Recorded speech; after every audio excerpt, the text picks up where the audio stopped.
Let the beat rock.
Say what?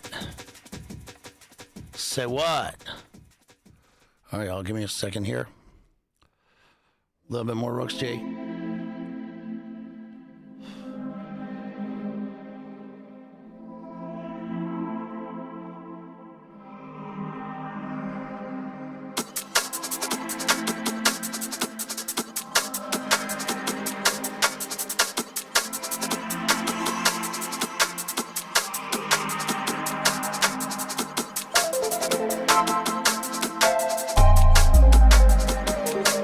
I had a dream last night.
It's a dragonfly.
Here we go. Let's get after it.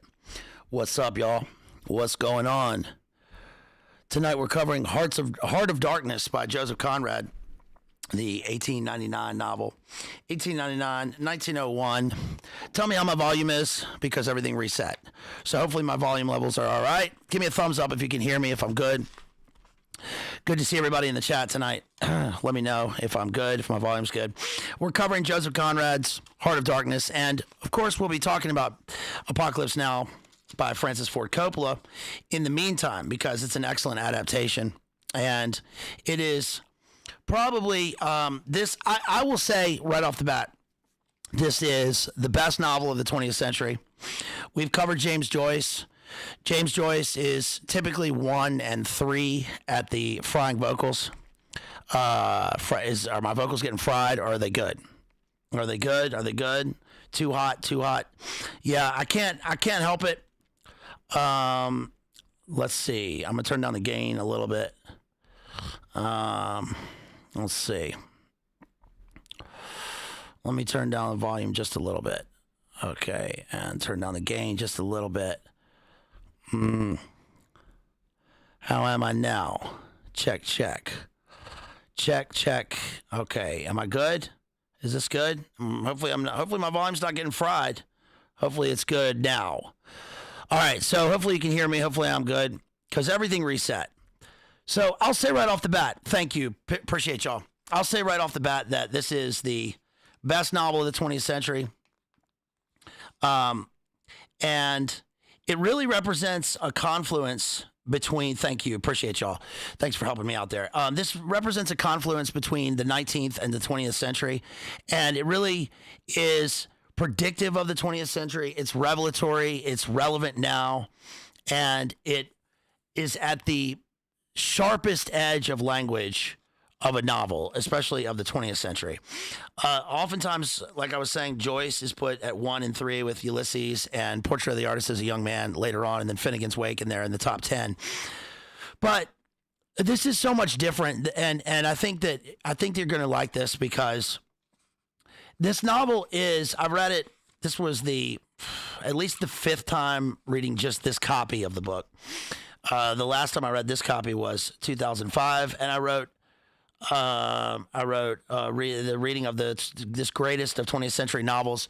I've loved it since the beginning. Hey, shouts out to Rachel out there. Thank you for that 999 super chat. Appreciate you, Rachel. Thank you. And I'll get to the super chats. Thank you for the support.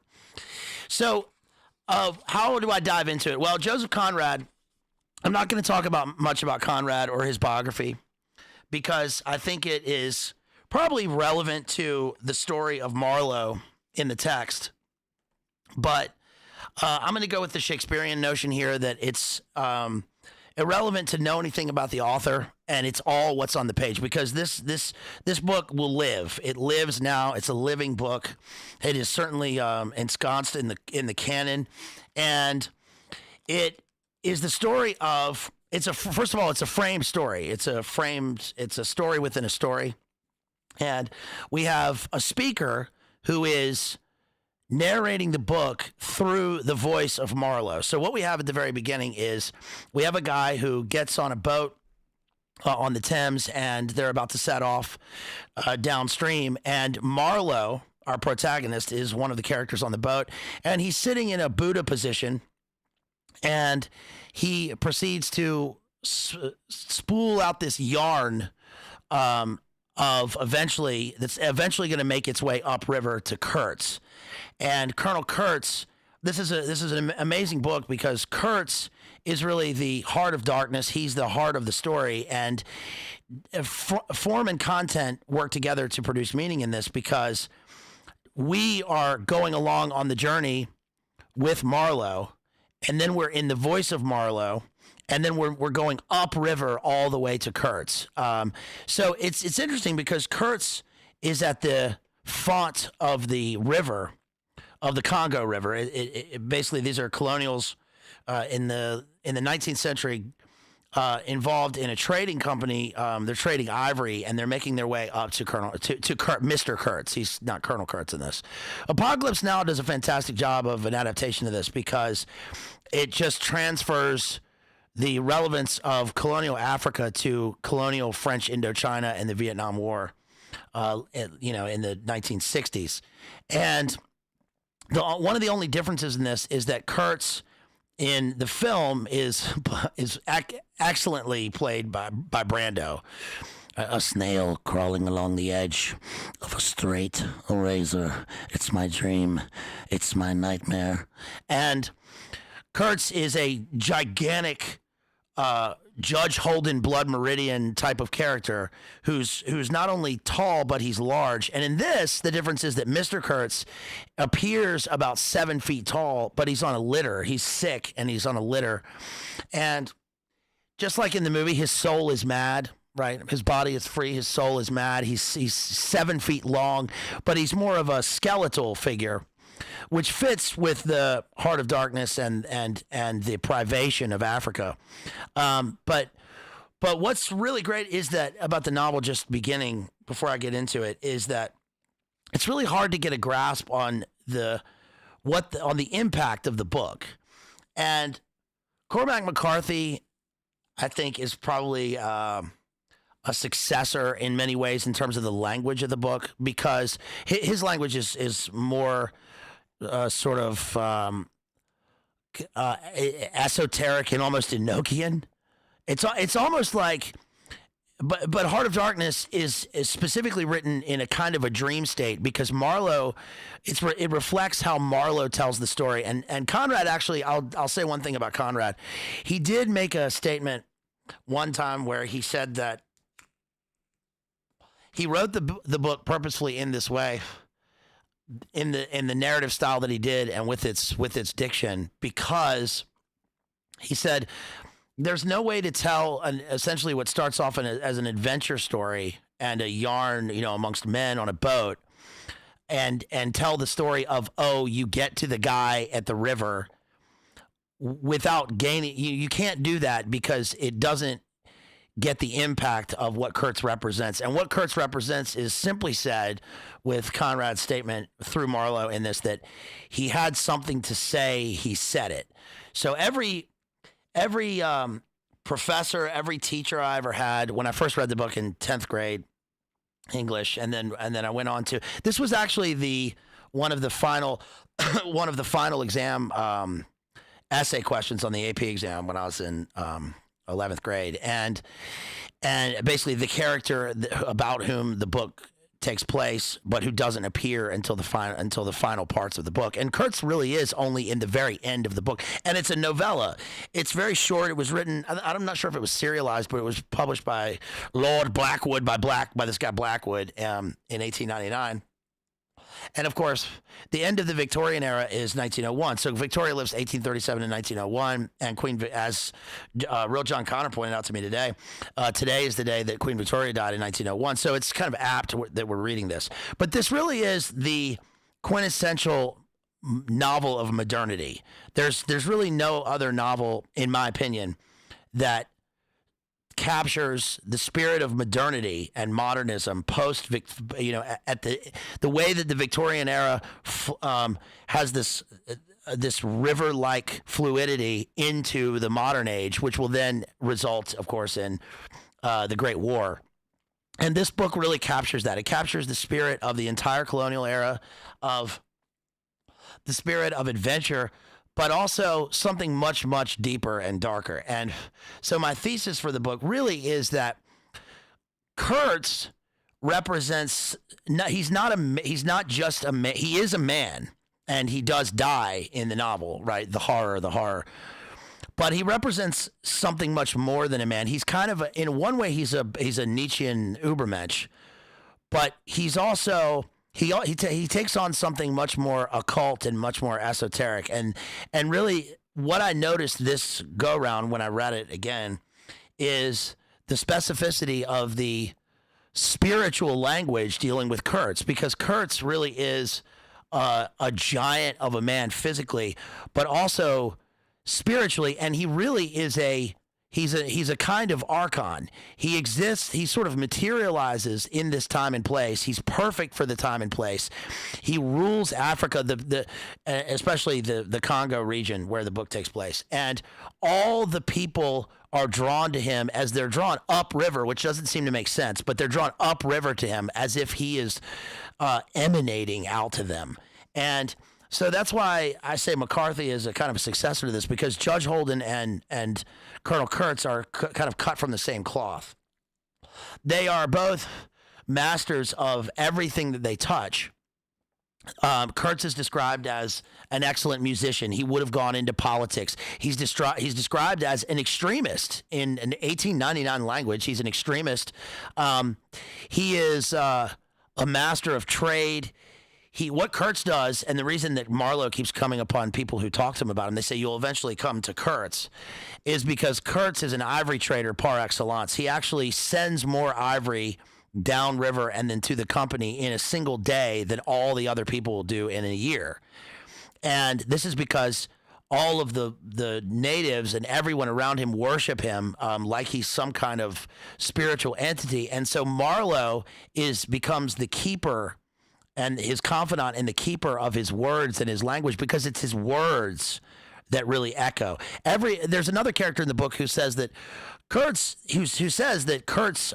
was a writer, but that it was his words that mattered. He could speak on any subject. He could talk on anything, and that people just want to listen to him. And as the Harlequin character, who's played by Dennis Hopper in Apocalypse Now, says, you don't talk to him, man. You listen to him, man. You listen to him. And a voice. He's got plans for you, man.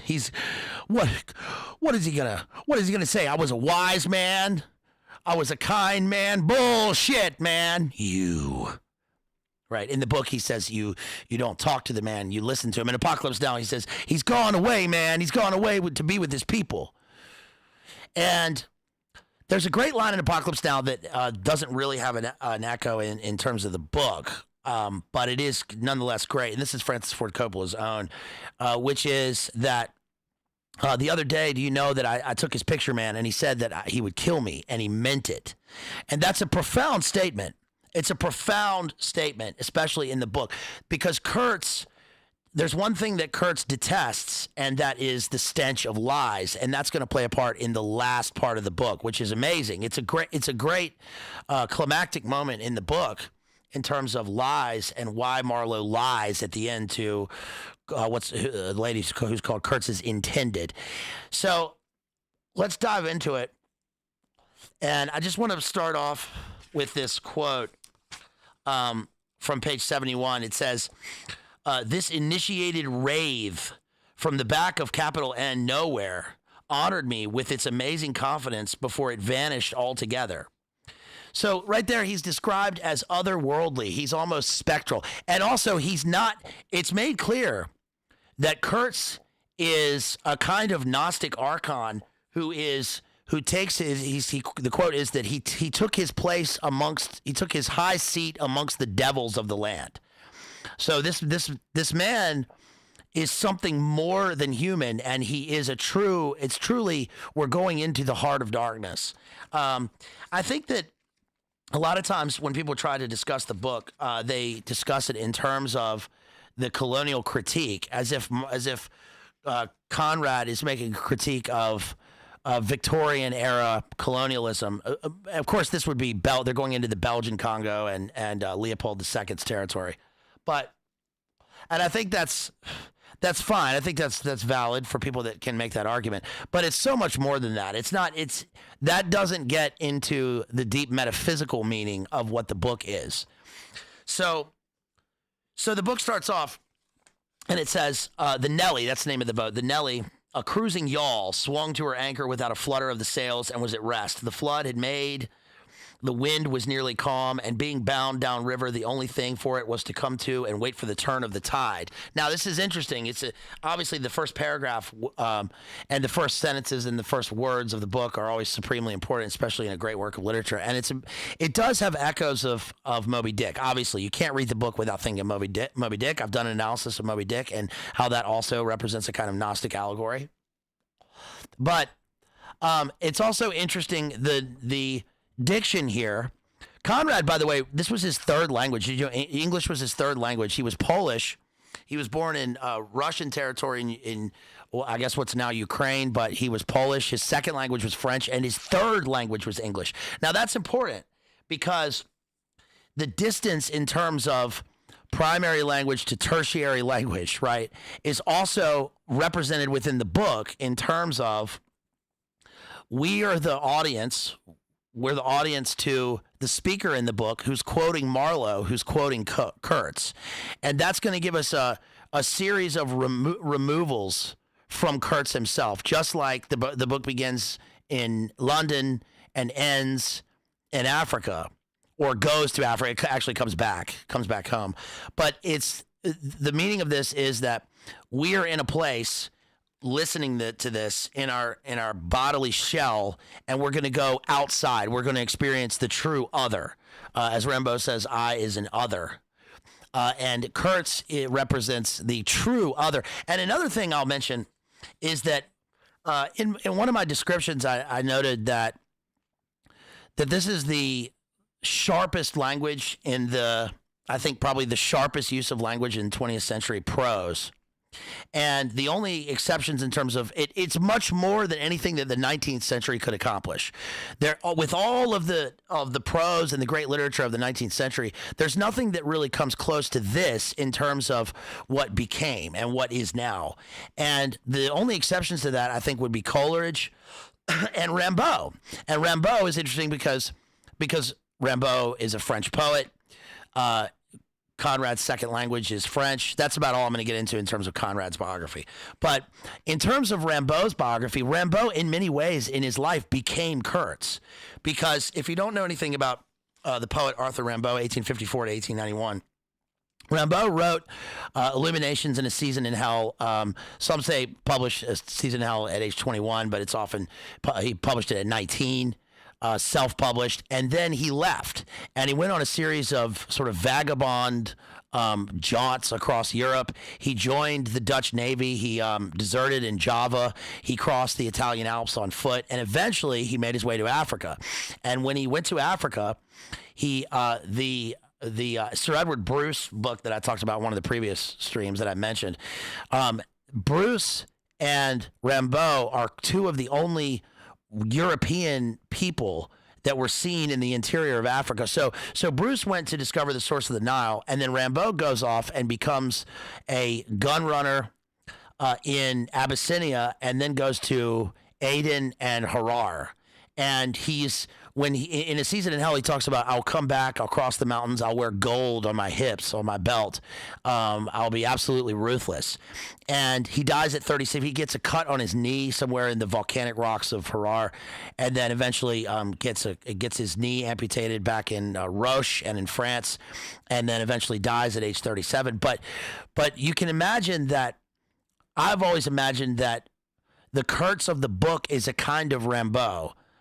Because even the books that Kurtz reads and what his He's a polymath, and his knowledge of his wide expanse of knowledge, like Judge Holden, Blood Meridian, is the same as the letters of Rimbaud that I've read. I have all of his letters to Paul Valéry and all these people, and I've got all of his collected letters. And he was constantly requesting books on astronomy and geography and geometry and math and science and engineering. He was alone in this place where he's also a master of language, and he's crossing wide expanses of territory in order to trade for the company. So I think it's also interesting that in the first paragraph that the speaker here mentions flood. The flood had made, the wind was nearly calm. Now, of course, they're talking about navigational and boating terms, but it's interesting because as I kept reading the book this time, I couldn't help but think that Kurtz is a kind of archon, or he's like a giant. He's like a biblical giant Nephilim existing on Earth just before the flood. And it's interesting because of the river imagery and the flood imagery that constantly occurs. And I only say that because that's justified in the way that Conrad discusses the natives, because the natives are constantly described as emanating from the mud. They're it's like some sort of 19th century evolutionary, the black goo is on the ground, and they're using science and scientism to discuss the way that the natives materialize. And I think that plays into that can play into the first criticism, the kind of level one criticism that I mentioned, but it plays much more into the metaphysical aspects of the book. So he says, the sea reach of the Thames stretched before us like the beginning of an interminable waterway. In the offing, the sea and the sky were welded together without a joint, which is interesting because later on Marlowe's going to say rivets. I need rivets to fix the boat, and there's not a rivet to be seen. Just like he comes across this guy he's a brick master for the company, and he says there's not a brick around. There's not a brick in the place. He's a brick master, but there are no bricks. There's nothing made of brick. And in the luminous space, the tan sails of the barges drifting up with the tide seemed to stand still in red clusters of canvas, sharply peaked, with gleams of varnished spirit. A haze rested.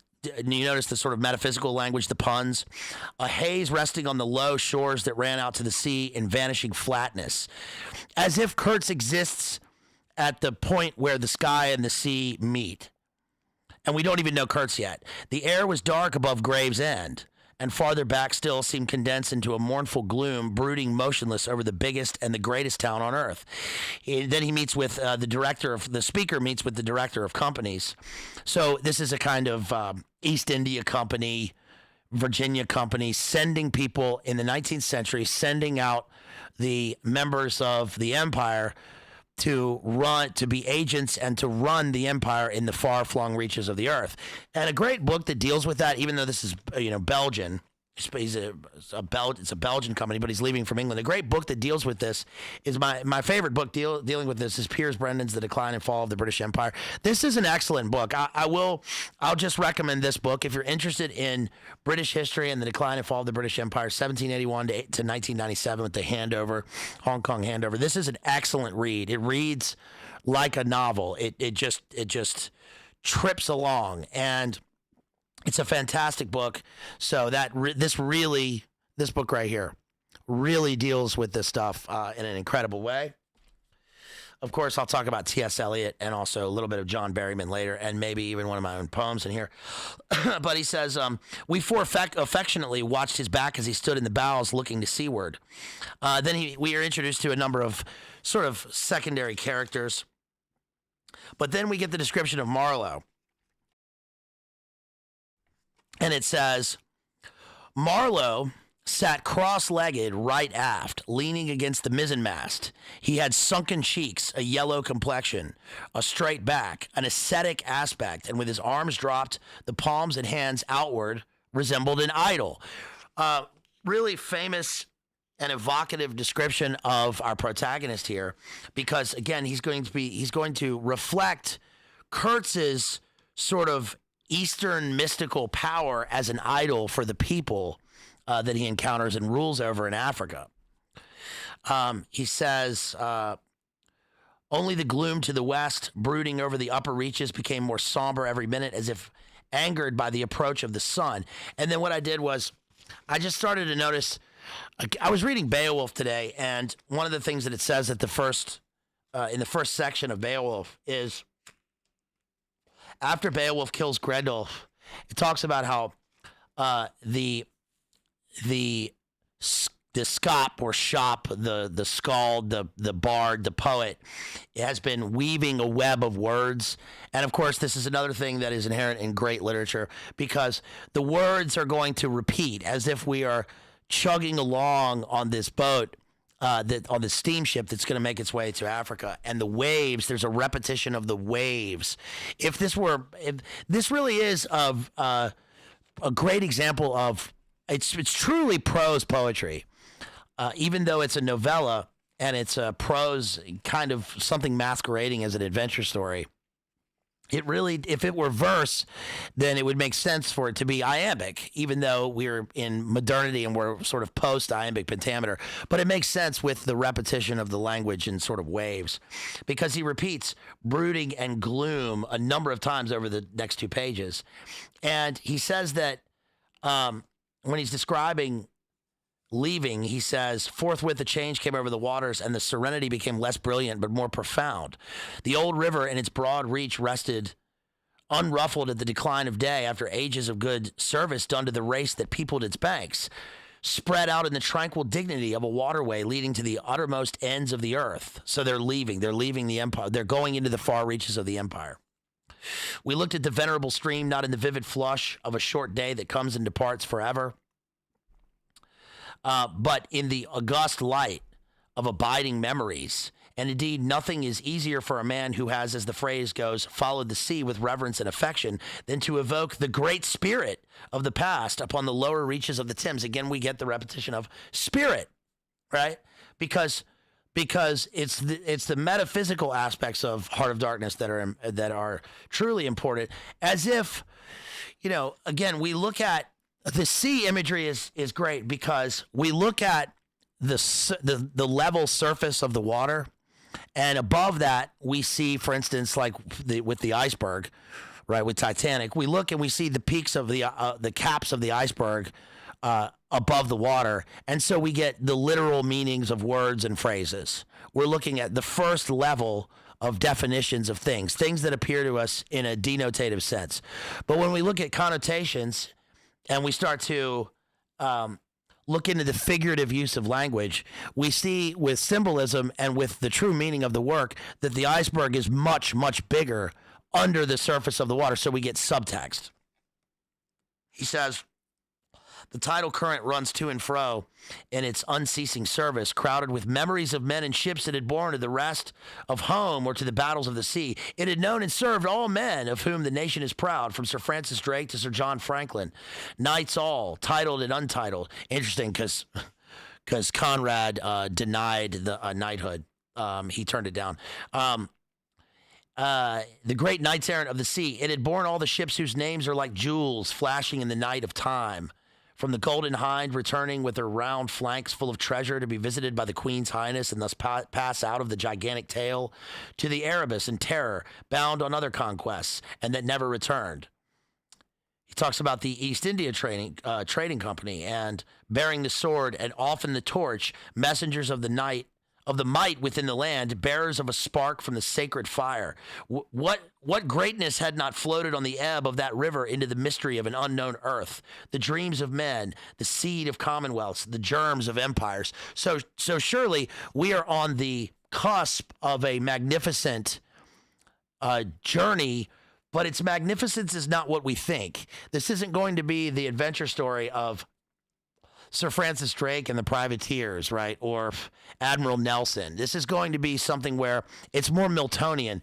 We're going to travel into the abyss, literally.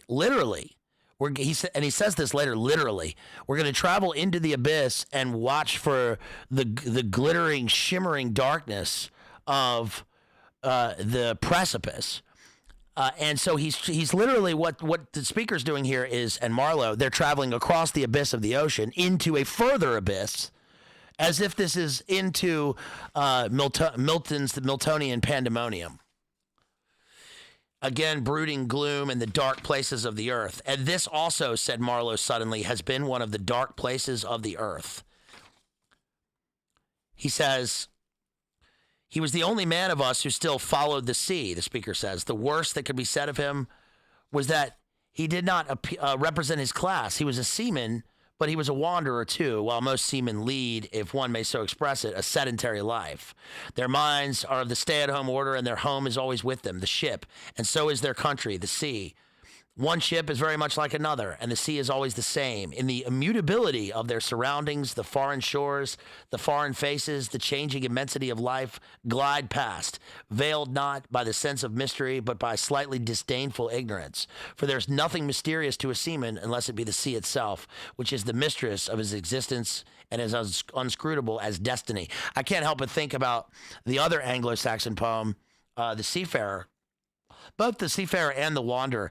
But it's interesting that both of those poems, both of those narrative poems, discuss, breaking oaths on the crest of a wave, right? A world hung with icicles. They have to go to these places, and while they are out on their raiding ships, thinking back on the land, thinking back of the land, the terra firma, and also thinking of those who have gone before, we get the ubi sunt motif, right? Where are those who have gone before? How does everything change? How does life take me to these places? And then he says, This is interesting because this is why the book really is a kind of Gnostic initiation into the abyss. He says here at the beginning, there's no initiation either into such mysteries. He has to live in the midst of the incomprehensible, which is also detestable. In other words, there's no kind of formal initiation into what he's about to go to. One has to live it, and one can't understand unless one lives it. And that's why Marlowe is telling the story through the speaker in the book. And he says, the fascination of the abomination, imagine the growing regrets, the longing to escape, the powerless disgust, the surrender, the hate. And this occurs as a frame on page 69 later on in the book, when he says, he just mentioned initiation and how there's no initiation. But then he says on page 69, sealed his soul to its own by the inconceivable ceremonies of some devilish initiation.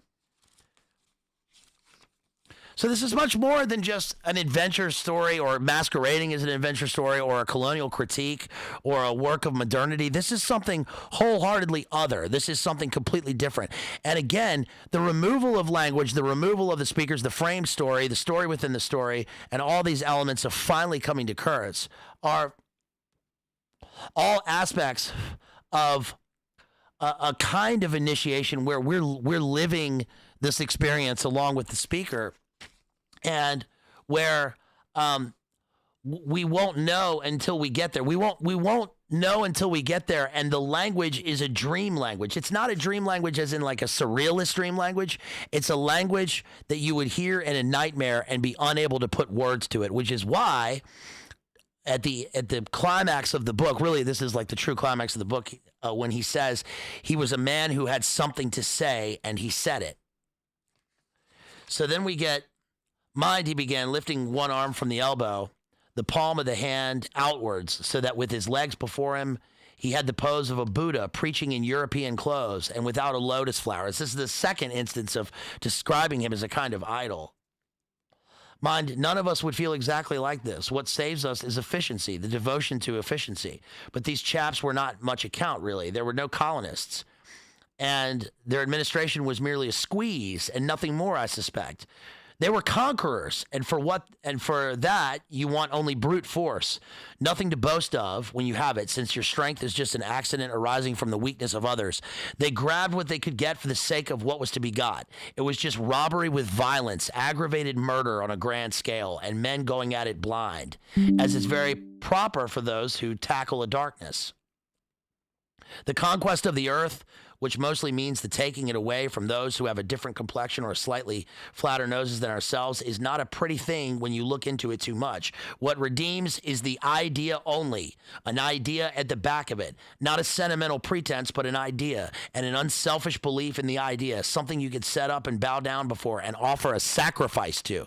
Do you get it? How it's sacrificial, and how Kurtz represents the idea.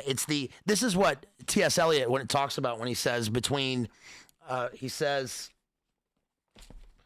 he says in the Hollow Men, we are the hollow men, we are the stuffed men, headpiece filled with straw, alas. This is what T.S. Eliot means when he says in the Hollow Men, between the conception and the creation, between the emotion and the response, falls the shadow. Between the desire and the spasm, between the potency and the existence, between the essence and the descent, falls the shadow. Also, one thing that's interesting here is that that there are pairings of descriptions, and Conrad does this, or the speaker does this within the text, where the constant pairing of descriptions, let me find my note here, leads us to believe that basically, let me find this note, that these men exist, here's what I wrote, these men exist, sharks, whales, prototypes of a primordial predator where the river flows up to them and all things on earth are accessible. They are Gnostic archons. And the way that the descriptions are paired with one another sort of leads us to understand that the words paired are supposed to mimic the fact that, yes, Marlowe is bonded with Kurtz. Because, for instance, we get cool and collected. Let me find some more. Cool and collected. Glisten and drip. Mournful and senseless. We get these constant pairs of descriptions throughout the book, which seem to almost contradict one another, like they're two separate halves. But we eventually learn that we are following Kurtz. We're going up to Kurtz, who is described as an emissary of light, desolation and sympathy, uncanny and fateful. Pairs of descriptions. And of course, Marlowe and Kurtz are paired because they are pointing towards something that is abstract, which is the idea, the thing that they go off, especially the British Empire, trains their young men. And this is why eventually we learned that Marlowe and Willard in Apocalypse Now have been sent on this mission, which is eventually to terminate with extreme prejudice, right? Because as Kurtz says in Apocalypse Now, what do you call it when the assassins accuse the assassin? They accuse him of murder. And the company says that Kurtz could have anything. He's going to be the next manager of the entire region. He could be anything he wants. He could be in politics. But they've sent him out there to do the thing, and what Kurtz does is he's a kind of apotheosis of the very idea of the things that they want, which is this colonial land grab and this absolute domination of the region in a ruthless action, a total conquest. And then they have the hypocrisy to turn around and say, we don't want this. This guy's gone too far. We have to be sensitive. Which is interesting because we see that in the late 19th, early 20th century, and this is obviously still relevant today. And of course, the book is highly relevant because of the problems because of the things arising from colonialism now. And I'm not talking about a critique of colonialism. I'm saying this is what is a valid point from the book that especially other people will use as their thesis for the book. But again, I think is a basic level, but is a valid thing that is reasonable to discuss in light of current events, especially. So the British Empire will send their boys, they will train them, they'll take away the mother figure, they will educate them in Eton and Harrow, and then send them out to be the governors of these far-flung regions, right? The agents and governors of these far-flung regions. And there's a kind of removal from reality and from the reality of where they're conquering, right? And he says the only thing to do here is, he says, to keep calm. Keep calm and carry on, right? He says, keep calm. It's objective, dispassionate to oversee the conquest and of the world and break it to civilization, to oversee the so over emotion and overstimulation. I wrote something like an emissary of light, something like a lower sort of apostle is what Kurtz is. There had been a lot of such rot let loose in print and talk just about that time. And this woman that he meets, he says basically, oh, it's his aunt, actually. The speaker's aunt is who gets him the job with the company. And he has an interview. He has to sign a document saying that he won't reveal trade secrets, which is interesting because there are no trade secrets, really, because the trade secrets are all what they're accomplishing in real time. And that is what Kurtz really represents. He is the trade secret. So what's interesting is when Marlowe returns at the end of the trip, when he comes back, he's constantly berated and threatened with lawsuits to give them Kurtz's personal diaries, but he says to them, no, this is Kurtz's it's personal work, has nothing to do with the trade secrets. But see, Kurtz represents everything that is the trade secrets are his life. He materializes and he takes this place. And then eventually, the edge of a colossal jungle so dark green as to be almost black, fringed with white turf, ran straight like a ruled line, far, far away along a blue sea whose glitter was blurred by creeping mist.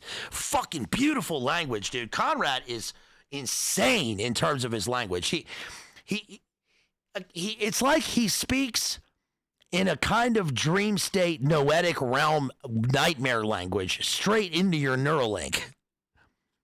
Right? How could you conceive of words like this? The sun was fierce. The land seemed to glisten and drip with steam. He says they were on the expanse of a godforsaken wilderness with names like trading places with strange names that seemed to belong to some sordid farce acted in front of a sinister black cloth or backcloth, as if we're piercing the veil, as if this is a dumb show for us, right? The idleness of a passenger, my isolation amongst all these men with whom I had no point of contact, the oily and languid sea, the uniform somberness of the coast seemed to keep me away from the truth of things within the toil of a mournful and senseless delusion. The voice of the surf now and then was a positive pleasure, like the speech of a brother. It was something natural that had its reason, that had a meaning. Now and then a boat from the shore gave one momentary contact with reality. He says the people he sees on the other boat looked like they wore grotesque masks. There was an intense energy of movement that was natural and true. This is almost Whitman-like. This is almost like Whitman and Song of Myself, describing the I'm vast, I contain multitudes, but this is an exterior language. In the empty immensity of earth, sky, and water, there she was, incomprehensible, firing into the continent. So what happens is he gets up to, when they finally, Marlowe talks about when on the trip, they first encountered Africa and he sees these ships and it's the company and they're firing into the continent from the water. And he says, it's kind of like an apocalypse. Now, what are you firing at, soldier? You in charge? You in charge here, soldier? You know who's in charge? Yeah. Get the roach. Motherfucker, right? Because it makes no sense. It makes no sense that they're on this ship and they come across this enormous continent and they're firing cannon fire and shooting Martini Henry, Gatling gun, machine guns into the continent as if they're going to hit anything. They're just firing into oblivion. And he says it makes no sense. And one thing that is amazing throughout the rest of the book is the different words that the people use when they encounter Marlowe to describe who they're fighting.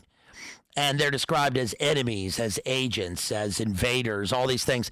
And really, they're just on a conquest for a company, which is crazy. I'm not saying it's crazy, like as in it's. I'm not offering a value judgment at that point. I'm just saying that it is insane in terms of the kind of dark surrealism of it. It doesn't make any logical sense.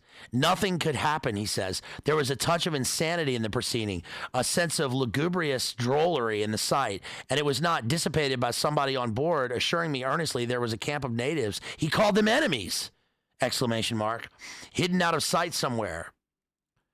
We called at some more places with farcical names where the merry dance of death and trade goes on in a still and earthy atmosphere as of an overheated catacombs, all along the formless coast bordered by a dangerous sun, as if, capital N, nature herself had tried to ward off intruders in and out of rivers, streams of death in life, whose banks were rotting into mud, whose waters thickened into slime, invaded the contorted mangroves that seemed to writhe at us in the extremity of an impotent despair. Nowhere did we stop long enough to get a particularized impression, but the general sense of vague and oppressive wonder grew upon me. It was like a weary pilgrimage amongst hints for nightmares. Fuck! I get very excited about the language in this. It's so visceral. It is otherworldly how Conrad manages to describe this situation, right? The weary pilgrimage amongst the hints for nightmares is interesting because that sets up his description of the guys on his boat, his boat crew. For the rest of this, he'll call them pilgrims.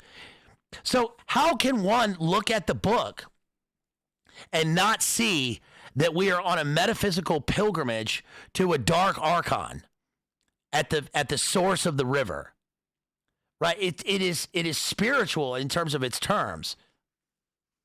It's not just Nietzschean. It's not just colonial. It's something otherworldly that is highly revelatory for the rest of the 20th century, right? A glittering abyss.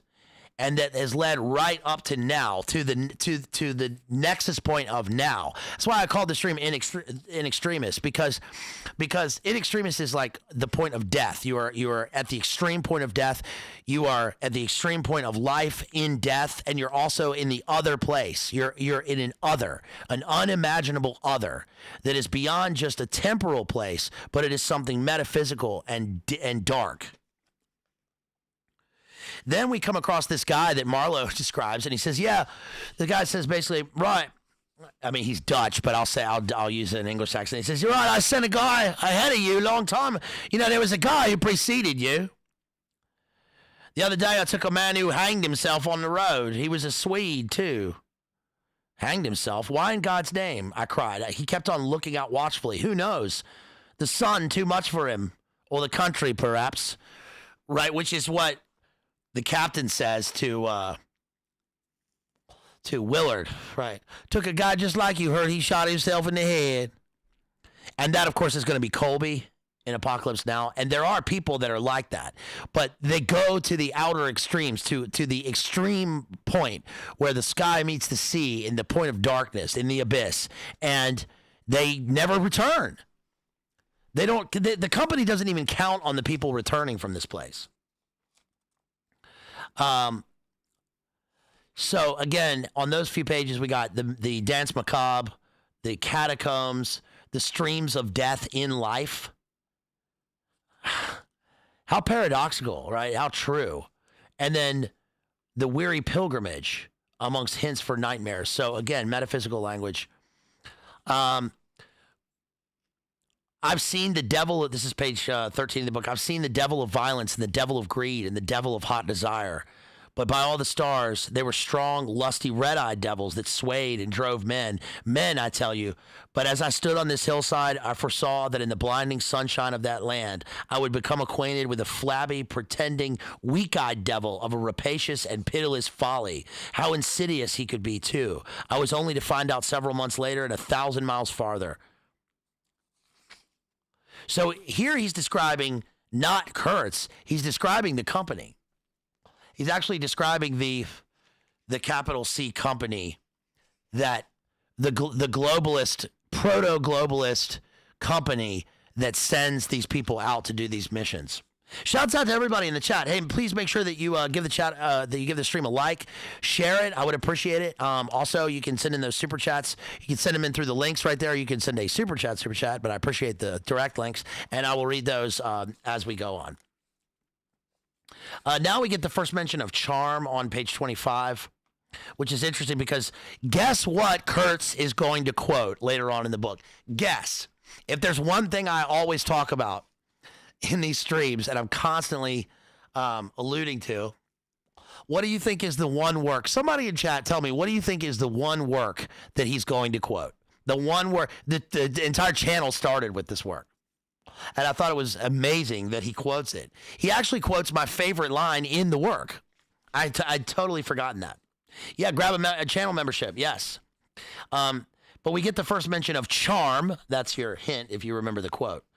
He says, the sunken eyes look up at me, enormous and vacant, a kind of blind white flicker in the depths of the orbs, which died out slowly. Was it a badge, an ornament, a charm, a propitiatory act? Was there any idea at all connected with it? It looked an idea, again. It looked startling around its black neck, this bit of white thread from beyond the seas. So he sees this native who is wearing a kind of charm. Yes, you got it. You got it. You got it, Darth Moda. Yes, you got it. Yes. Macbeth. Yeah. He quotes Macbeth. I bear a charmed life, which must not yield to one of woman born. He says, no one here bears a charmed life. A charmed life. It's also the Billy Idol album that I got on my 10th birthday. Anyway, so Marlowe, thank you for gifting those memberships. Really appreciate that. Marlowe, thank you, Jason. Really appreciate that. Of course, Jason, our mod here, our big supporter, our homeboy, Jason, and shouts out to Jethro and Real John Connor out there too. Shouts out to everybody in chat. He says he had to wait around for 10 days, an eternity. You want to wait around here for 6 hours? Right, says Kilgore. And then we get the first mention of Kurtz. One day, he remarked on page 27. So the book is about Kurtz, and it's not even until page 27 that we get the first mention of Kurtz at all. And that's just a mention. In the interior, you will no doubt meet Mr. Kurtz. On my asking who Mr. Kurtz was, he said he was a first-class agent. And seeing my disappointment at this information, he added slowly, laying down his pen, he is a very remarkable person. Further questions elicited from him that Mr. Kurtz was at present in charge of a trading post, a very important one, in the true ivory country, at the very bottom of there. Sends in as much ivory as all the others put together. He began to write again. There was a growing murmur of voices, and then he says, what has one got to make correct entries? One comes to hate those savages, hate them to death, says the guy in the trading post. So he comes across these various stages of his travels, just like Willard does when he comes to remember when he comes to the quartermaster? Oh, Sukiyaki, Kawasaki. Right. And then on page 28, he says, he will go very far about Kurtz. He will be somebody in the administration before long. They above, he says, the council in Europe, mean him to be. So there you go. Kurtz is a materialized agent for the pyramid structure, the people back in Europe, the council in Europe, the globalist pyramid, and they want him to be just like in Apocalypse Now, right? He could have been anything. They were grooming him for a top spot in the company, he says, right? Chief of staff, right? Seems they didn't dig what he had to tell him. I could see the still treetops of the grove of death.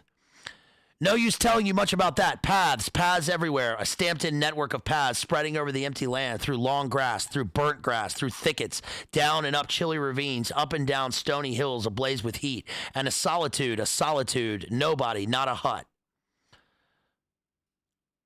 Perhaps on some quiet night, the tremor of far-off drums sinking, swelling, a tremor vast, faint, a sound weird, appealing, suggestive, and wild, and perhaps with as profound a meaning as the sound of bells in a Christian country.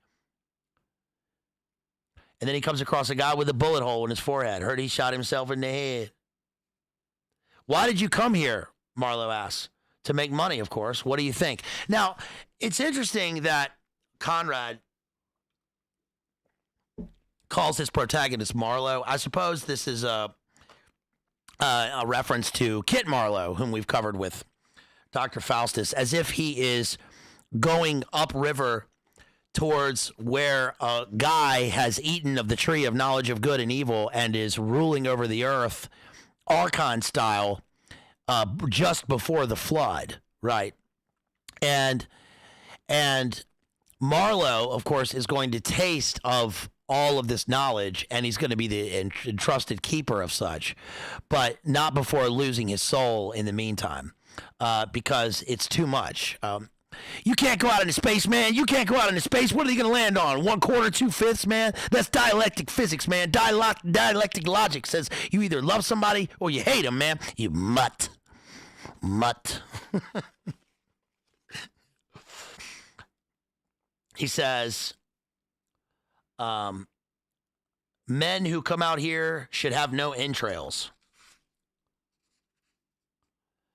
And then we learned that Mr. Kurtz is ill and that Marlowe has been tasked with going upstream, and he's going to go to this trading post and eventually encounter Kurtz, and he's going to learn his later mission later. He describes this guy, he says, on page 35, I had no idea why I wanted to be sociable, but as we chatted in there, it suddenly occurred to me the fellow was trying to get at something, in fact, pumping me. This guy at the trading post who's trying to pump him for knowledge of Kurtz. He alluded constantly to Europe, to the people I was supposed to know there, putting leading questions as to my acquaintances in the sepulchral city, and so on. His little eyes glittered like mica discs. Fucking shit, dude. And then we get the painting. This is often forgotten in the description of Kurtz.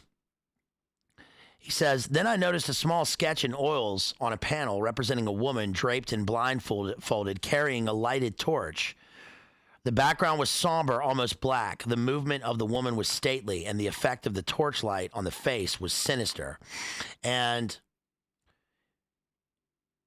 he says, it arrested me, and he stood by civilly holding an empty half-pint champagne bottle. To my question, he said, Mr. Kurtz had painted this in this very station more than a year ago. Tell me, pray, I said, who is this Mr. Kurtz? And then here's Kurtz. It says, the chief of the inner station. Much obliged. Are you the brickmaster? Are you the brickmaker of the central station? Everybody knows that. He was silent for a while. Here's Kurtz. He is a prodigy, he said at last. He is an emissary of pity and science and progress and devil knows what else. We want, he began to declaim suddenly, for the guidance of the cause entrusted to us by Europe, so to speak, higher intelligence, wide sympathies, a singleness of purpose. Who says that, I asked. Lots of them, he replied. Some even write that. And so he comes here, a special being.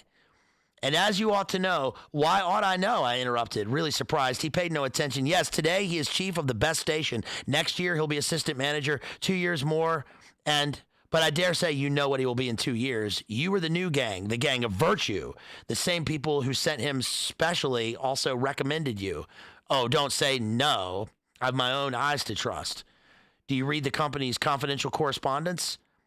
He hadn't a word to say. It was great fun. When Mr. Kurtz, I continued severely, is general manager, you won't have the opportunity. He blew out the candle suddenly and we went outside. The moon had risen. So again, imagine, just imagine this, right? He's an emissary of pity, science, and progress. He's a kind of demiurge. He is a higher intelligence, a singleness of purpose. This man is a special being. When was the last time, just to put this into perspective in human terms outside of the book, imagine you keep hearing about a person and somebody describes the person as a special being. I've never heard anyone described that way. This is beyond language. It's beyond, it's beyond human. And I've known one person in my life who I would begin to describe this way, who was my best friend's brother, rest in peace, who was very important in my life and I knew as a teenager. And he did seem to be kind of otherworldly in a way. He was human.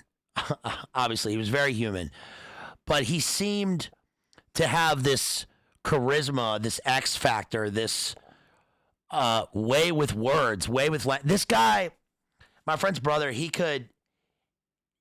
didn't look like he was from us. He looked like, like he was 2 years older than me, but he seemed 1,000 years older than me. And he looked like it. And he looked like Jim Morrison when he was in his shaman days. I mean, he was a huge guy and he was so funny, but this guy could tell a story and anyone would be captivated by his words. You would sit there and you would listen in awe to him telling a story. He was the best storyteller I've ever heard.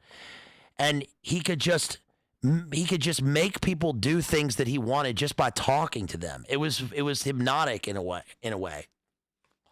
And that's the way that's the closest thing that I can think of when I think of Kurtz. I mean, there are often military figures described this way. The Kurtz figure in Apocalypse Now is based on that colonel, that Ears for Beers colonel that I talked about in the Apocalypse Now stream, the Phoenix program guy who went native, and it even looks like Kurtz. But that's it. I can't think of anybody else I've ever met who was described as a special being. He's not just special, and he's not a special person. He is a being. They sent him down there, and he's like in Apocalypse Now, right? If I could have 10 divisions of those men, this war would be over very quickly, right? It's so natural. Danger, the agitation. I let him run on. This paper mache Mephistopheles. Fuck. What a great scar. Sorry for cussing, but that phrase requires an exclamation. I mean, a paper mache Mephistopheles. And why?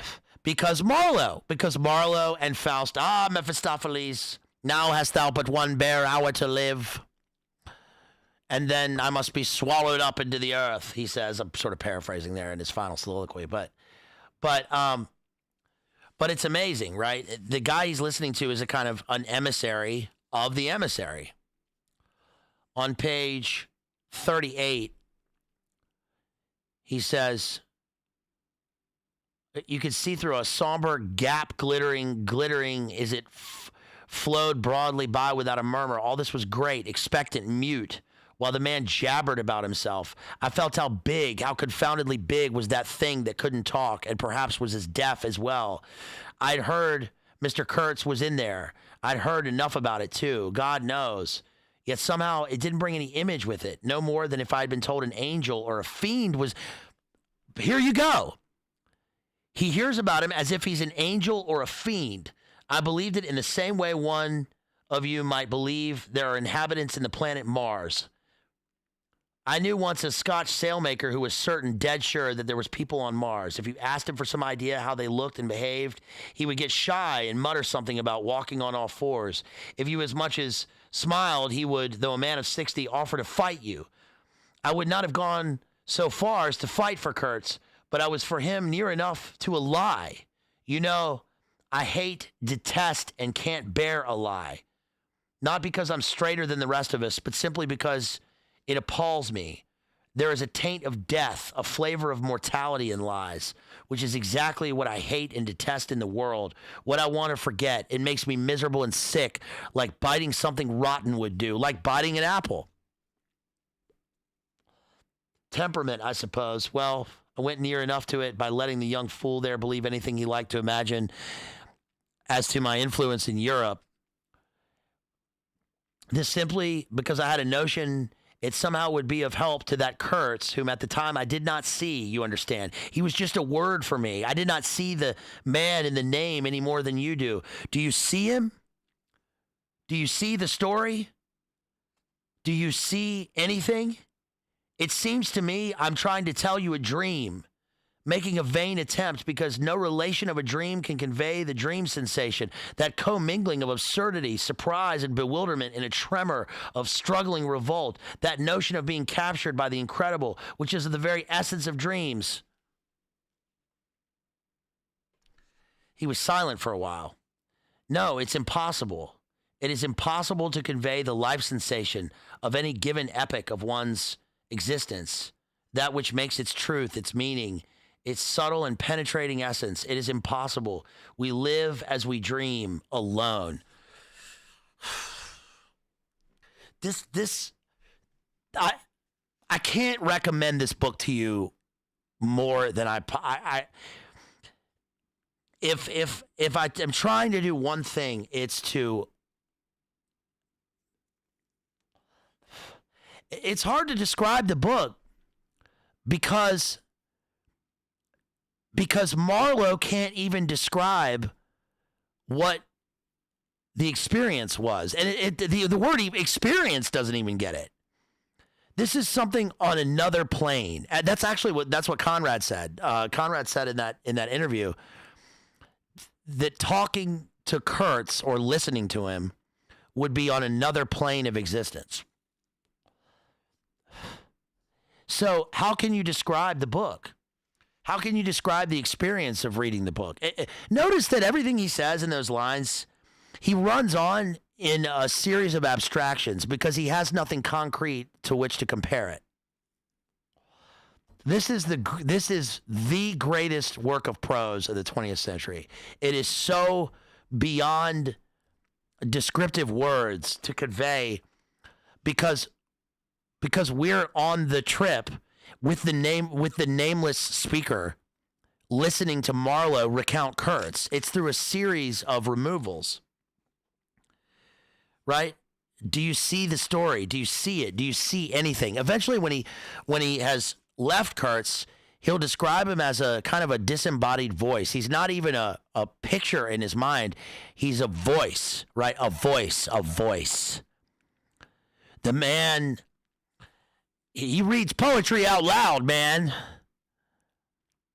He says that in the book.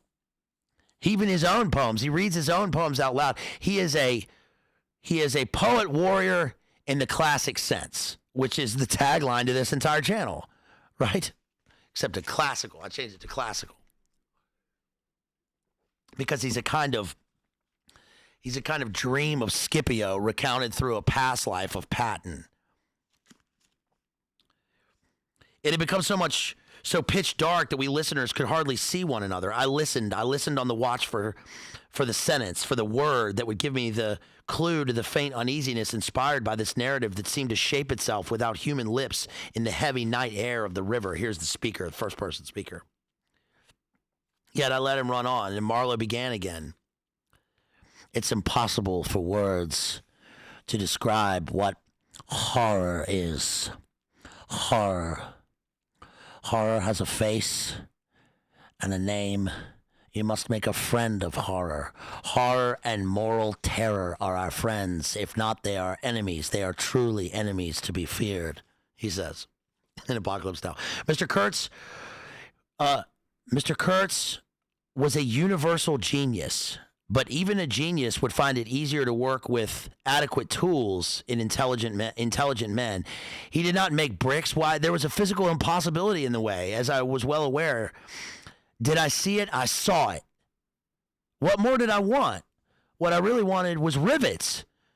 I wanted rivets. He's got to fix the damn boat. But before he had more rivets than he knew what to do with. He had more things to join the concrete aspects of the boat to make the boat go, but he's beyond the concrete now. Rivets had rolled into the grove of death. There was a way for an intelligent man. He changed his manner, became very cold, and suddenly began to talk about a hippopotamus. This is quoting Kurtz. Okay, so he's quoting Kurtz now. He says, he was becoming confidential now, but I fancy my unresponsive attitude must have exasperated him at last. For he judged it necessary to inform me he feared neither God nor devil, let alone any mere man. Well, you should. You should fear God because Kurtz is a man. He is a man. but he seems to have the aura of some sort of otherworldly primordial archon.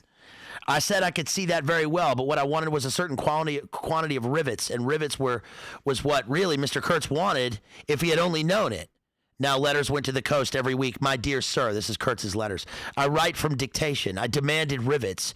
There was a way for an intelligent man. He changed his manner and became very cold and suddenly began to talk about a hippopotamus. Wondered whether sleeping on board the steamer I wasn't disturbed. All this energy was wasted, though. That animal has a charmed life, he said. But you can say this only of brutes in this country. No man, you apprehend me, no man bears a charmed life. There's your Macbeth quote. And then we begin to see Kurtz on page 42, or page, 42. A dark figure obscured the lighted doorway of the manager's hut, vanished then a second or so after. The doorway itself vanished too. It's a kind of Seamus Heaney door into the dark. We see the shadow figure emerge from the dark. And what's interesting, going back to the painting, by the way, is that that's an image that's often left out of the analysis of Kurtz, because Kurtz is he's an artist in the way that Judge Holden is a violinist, and that Kurtz in Apocalypse Now is a poet. He is in this as well, but he has a master of all arts, and he's even a painter. And what he paints is a vision of psyche, right? He's painting a psychic vision. The woman holding the lantern engulfed in Stygian blackness. And this is both literally his intended, his beloved, back on terra firma, back in England,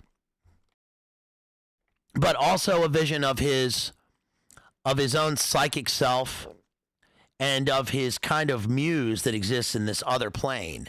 So he's seeing an image created by Kurtz, which is important, because we're not just hearing about Kurtz or seeing his disembodied voice in a synesthetic way. We're seeing an actual concrete physical painting.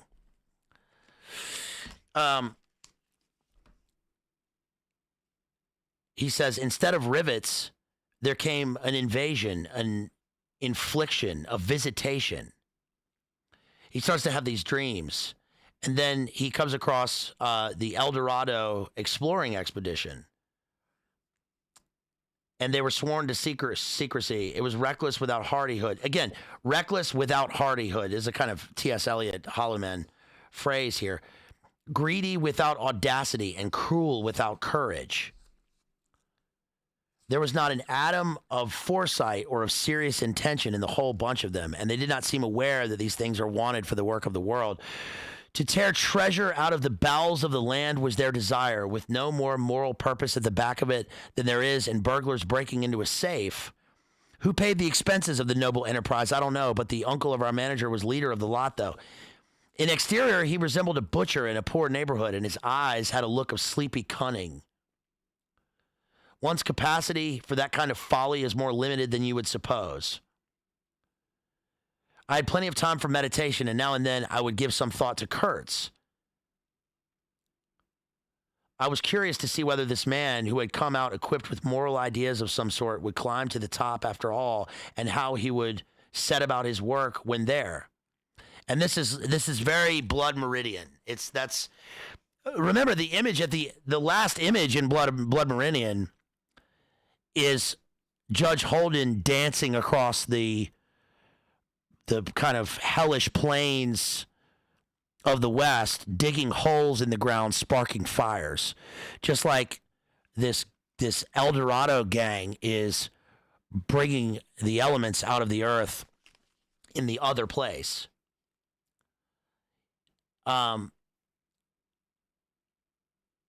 They talk about clear this poor devil out of the country. He'd asked the administration to be sent there. The other explained that it had come for a fleet of canoes in charge of an English half-caste clerk Kurtz had with him, that Kurtz had apparently intended to return himself, the station being by that time bare of goods and stores, but after coming 300 miles, has suddenly decided to go back, which he started to do alone in a small dugout with 4 paddlers, leaving the half-caste to continue down the river with the ivory. The 2 fellows there seemed astounded at anybody attempting such a thing. They were at a loss for an adequate motive. As to me, I seemed to see Kurtz for the first time. It was a distinct glimpse. The dugout, 4 paddling savages, and the lone white man turning his back suddenly on the headquarters, on relief, on thoughts of home, perhaps setting his face towards the depths of the wilderness, towards his empty and desolate station. I did not know the motive. Perhaps he was just simply a fine fellow who stuck to his work for its own sake. His name, you understand, had not been pronounced once. He was that man. They call him that man, that scoundrel, a pestilential fellow. And they say that it's unfair competition, Kurtz doing this. See, so what it is basically they can't imagine that Kurtz would come out of the wilderness with all of this product, all this ivory, and then turn around and go back. Why would he go back? They just can't understand it. Page 48, going up the river was like traveling back to the earliest beginnings of the world when vegetation rioted on the earth and the big trees were kings. An empty stream, a great silence, an impenetrable forest. The air was warm, thick, heavy, sluggish. There was no joy in the brilliance of sunshine. The long stretches of the waterway ran on deserted into the gloom of overshadowed distances. The broadening waters flowed through a mob of wooded islands. There were moments when one's past came back to one, as it will sometimes, when you have not a moment to spare to yourself, but it came in the shape of an unrestful and noisy dream, remembered with wonder amongst the overwhelming realities of this strange world of plants and water and silence, and the stillness of life did not in the least resemble a peace. It was the stillness of an implacable force brooding over an inscrutable intention. It looked at you with a vengeful aspect.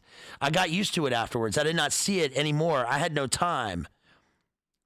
I watched for sunken stones. I was learning to clap my teeth smartly before my heart flew out when I shaved by a fluke some infernal sly old snag that would have ripped the life out of the Tin Pot steamboat and drowned all the pilgrims. They're called pilgrims, all the people on his boat. He calls them pilgrims.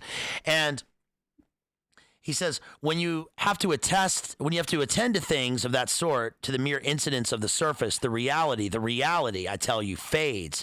The inner truth is hidden. Luckily. But I felt it all the same. I felt often its mysterious stillness watching me at my monkey tricks, just as it watches you fellows performing on your respective tightropes for, what is it, half a crown? This is Marlowe talking to the people on the boat. He's saying, none of this matters. None of the getting paid the half a crown a day for the shit doesn't matter. You go beyond that. You go beneath the surface, because they're not only entering into unexplored territory and a place where no people are, the kind of hallucinatory psychedelic quality of an unexplored land.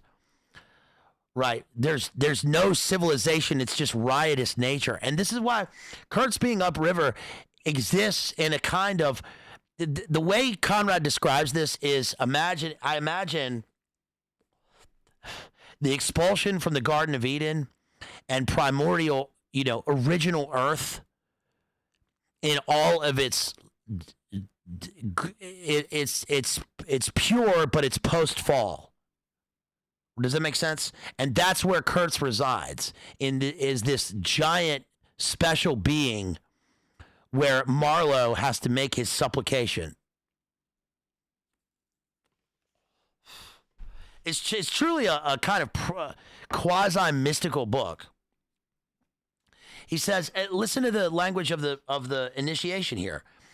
Imagine a blindfolded man set to drive a van over a bad road. It's a fucking awesome image, dude. It's so perfect. I imagine where I am now, and I imagine the first Englishman coming to the New World, and it's just, their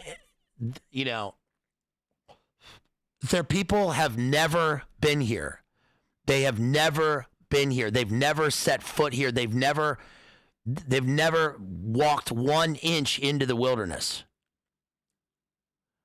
Right? It's unbelievable. It's unbelievable to imagine. It's like someone else's dream. And it's where one encounters oneself, but also the truth of things. He says, he comes across a group of cannibals, and he says the cannibals were men you could work with, and he was grateful to them because they were reliable. So he's going into hell world here, right? And They had the appearance of being held there captive by a spell. We penetrated deeper and deeper into the heart of darkness. On page 50. The snapping of a twig would make you start. We were wanderers on a prehistoric Earth, on an Earth that wore the aspect of an unknown planet.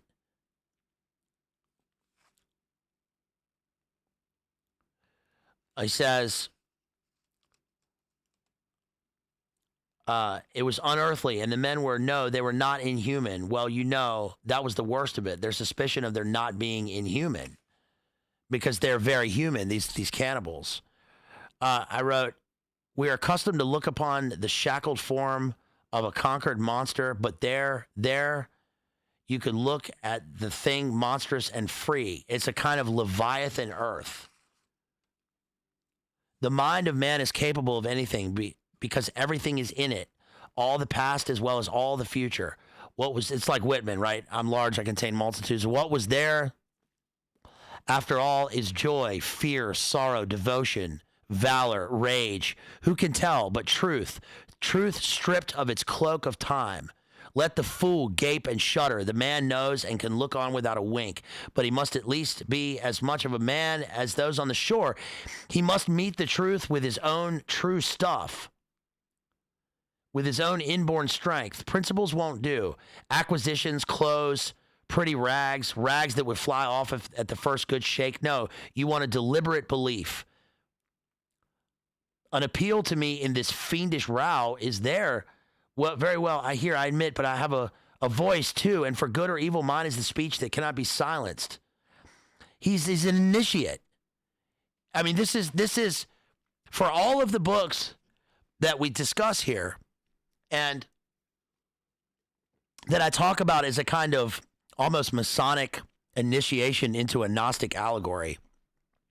This is really the truth. This is really this is the true example of that in the most extreme way. He was there below me, and upon my word, to look at him was as edifying as seeing a dog in the parody of breeches and a feather hat walking on his hind legs, which is an animal farm.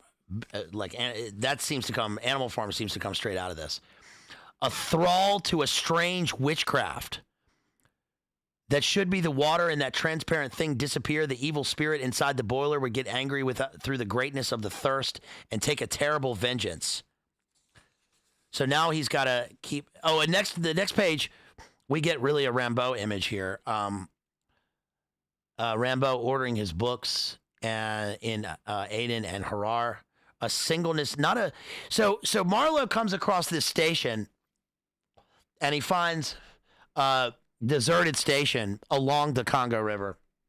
He's making his way into the interior. He's well into the interior at this point. And he comes across a place where Kurtz has obviously been. And this is like an Apocalypse Now when you start to see the ripples from his central location upriver at the source of the river, where you start to see fires burning and helicopters down and all this stuff, and death and destruction in its wake, and people hanging from trees and decapitated heads. And we're finally getting closer to this devil at the high seat. But here, it's the same sort of imagery in the book. And one of the things that he comes across at this station is a book. He finds a book, and he dares to pick it up because it'll turn to dust. And he realizes it's the Harlequin's book. The Harlequin is Dennis Hopper in the film. And then he goes back. He's back on the river, and it becomes hypnotic. Sometimes I would pick out a tree a little way ahead to measure out progress toward Kurtz by, but I lost it invariably before we got abreast. To keep the eyes so long on one thing was too much for human patience. It's completely hallucinatory, right? The dust came gliding into it long before the sun had set. It seemed unnatural, like a state of trance. And then they start to hear cries from the jungle, as if they're hearing the hellish cries from the abyss, right? They hear cries, very loud cries. Infinited desolation soared slowly in the opaque air. It's opaque air because it's thick with the pall of mist and humidity and of the the death ripple of Kurtz in this place. A complaining clamor, excellent. The alliteration's excellent. Unity and variety. Modulated in savage discords filled our ears. The sheer unexpectedness of it made my hair stand under my cap. I don't know how it struck the others. To me, it seemed as though the mist itself had screamed so suddenly, and apparently from all sides at once did this tumultuous and mournful uproar arise. Good God, what is the meaning? He calls on God. What's the meaning? And then the pilgrims that are with him start to load their Winchester rifles and fire into the darkness. They see flashes of sharp teeth. The cannibals on board start to get to him also because he's also surrounded by the pungent, rotting stink of the hippo meat, because the cannibals have brought hippo meat on board to eat in place of human beings, and he worries that he's going to be eaten at one point. And he wonders, why haven't they eaten me? And I think that the symbolism of that is that Kurtz represents a kind of cannibal vampire of the extreme degree, because he's feeding on the psyches of these people worshiping him and on the ivory and on the entire system within the darkness. And so the cannibals are also unknowingly making their way in a kind of pilgrimage to this dark place, right? Why in the name of all the gnawing devils of hunger they didn't go for us? They were thirsty to 5 and have a good tuck in for once. Amazes me now when I think of it. This is actually a funny passage, because this is Marlowe back on the boat wondering why he wasn't eaten by these guys, and he finds it funny. It's absurd, unwholesome. How unwholesome the pilgrims looked. And then he says, maybe they didn't eat me because I seemed unappetizing, a touch of fantastic vanity which fitted well with the dream sensation that pervaded all my days at the time. I looked at them as you would on any human being, with a curiosity of their impulses, motives, capacities, weaknesses, when brought to the test of an inexorable physical necessity. Restraint. What possible restraint? Was it superstition, disgust, patience, fear? Or some kind of primitive honor? No fear can stand up to hunger. No patience can wear it out. Disgust simply does not exist where hunger is. And as to superstition, beliefs, and what you may call principles, they are less than chaff in a breeze. Don't you know the devilry of lingering starvation, its exasperating torment, its black thoughts, its somber and brooding ferocity? Well, I do. It takes a man all his inborn strength to fight hunger properly, which is kind of a by-reference to the Erebus, Erebus and terror that he mentioned earlier. The fact dazzling to be seen, like the foam on the depths of the ocean, or of the sea, like a ripple on an unfathomable enigma, a mystery greater when I thought of it than the curious, inexplicable note of desperate grief in this savage clamor that had swept by us on the riverbank behind the blind whiteness of the fog. I would be desolated if anything should happen to Mr. Kurtz before we came up. But Mr. Kurtz, of course, knows more about him than he does about himself. You should have seen the pilgrims stare. They had no heart to grin or even to revile me, but I believe they thought me gone mad. And then they start loading their Martini Henrys, and we get a sort of glimpses of Lord Jim here in the next passage. And then here's the famous arrow passage. They start shooting little, almost toy arrows at him until the captain of the ship is slain by a spear thrown out of the darkness. And he buries him. He says, good God. He calls on God again. And then he buries the man in the water where the placid waves just roll over his face. God, I can't breathe.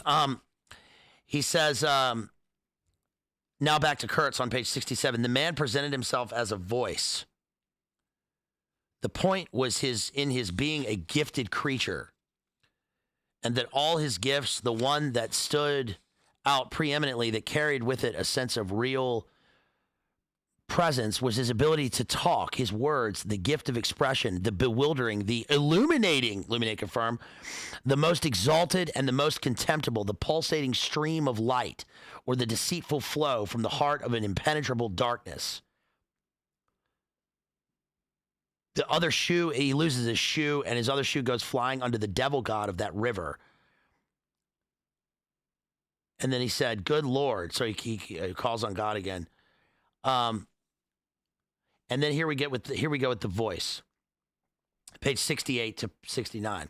He says, I was cut to the quick at the idea of having lost the inestimable privilege of listening to the gifted Kurtz. Of course, I was wrong. The privilege was waiting for me. Oh, yes. Oh, yes. I heard more than enough. And I was right, too. A voice. He was very little more than a voice. And I heard him, this voice, other voices. All of them were so little more than voices.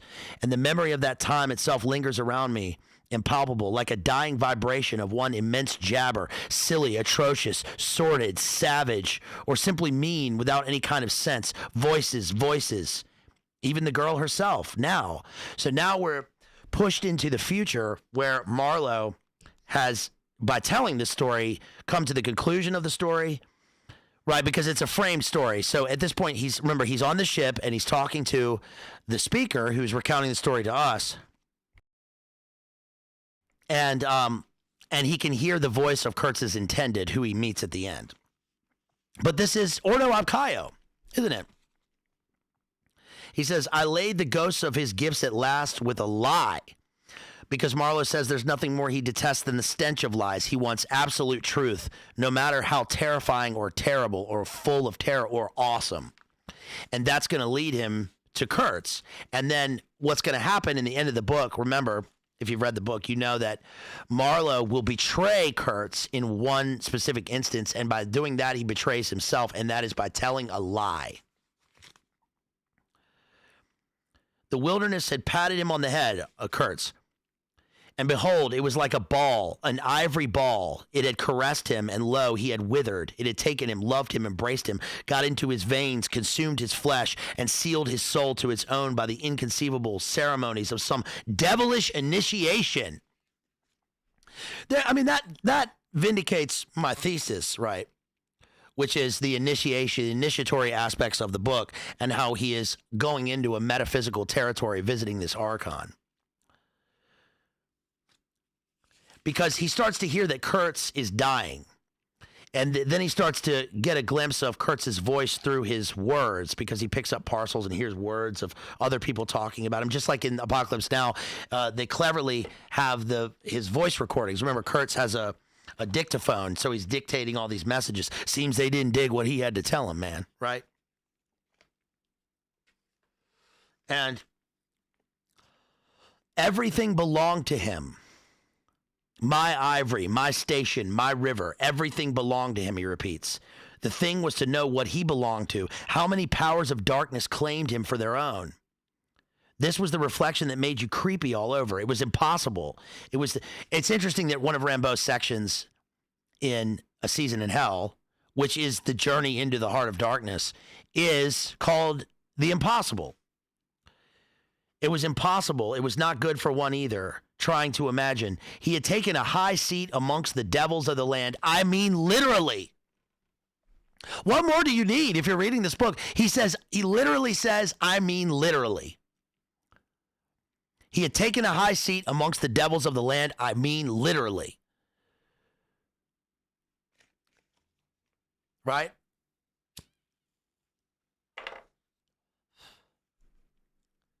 The holy terror of scandal and gallows and lunatic asylums. How can you imagine what particular region of the first ages a man's untrammeled feet may take him into by way of solitude, utter solitude without a policeman, by way of silence, utter silence where no warning voice of a kind neighbor can be heard whimpering of public opinion. There's no context. His discernment goes purely to the idea and the thing. There's no one to check him or keep him in balance. He represents a kind of Gnostic balance here. But in terms of balance of normal behavior, there is no normal behavior out in this place. When they are gone, you must fall back upon your innate strength, upon your own capacity for faithfulness. I take it no fool ever made a bargain for his soul with the devil. The fool is too much of a fool, or the devil too much of a devil. I don't know which. Or you may be such a thunderingly exalted creature as to be altogether deaf and blind to anything but heavenly sights and sounds, and then the earth for you is only a standing place. And whether to be like this is your loss or your gain, I won't pretend to say, but most of us are neither one nor the other. The earth for us is a place to live in, where we must put up with sights, with sounds, with smells. Breathe dead hippo, so to speak, and not be contaminated. And there, don't you see, your strength comes in, the faith in your ability for the digging of unostentatious holes to bury the stuff in, your power of devotion, not to yourself, but to an obscure, backbreaking business. And that's difficult enough, mind. I'm not trying to excuse or even explain. I'm trying to account to myself for Mr. Kurtz, for the shade of Mr. Kurtz. This initiated wraith from the back of nowhere honored me with its amazing confidence before it vanished altogether. And then we get a biography of Kurtz. So it's interesting because that's not me saying those things. That's not even the speaker in the book saying those things. It's Marlowe saying these things about his initiatory experience through encountering Kurtz in this place. That's his take. And so a lot of the criticism of the book, like in terms of the literary criticism and the deconstruction, takes account for the Nietzschean aspects of falling back on your will. It's really, I mean, you know, I'm sure Al Crowley loved this book. You can see that he did, because he even resembles a kind of Kurtz in the way that he molded and modeled himself. And, you know, the Enochian language and the Abramelin and all the rituals are kind of trying to encounter in an absolutely, you know, in a true black magic, in a dark magic Luciferian specific way of encountering himself as a kind of Kurtz who encounters himself within the abyss, right? I mean, Crowley writes about that, right? So he says,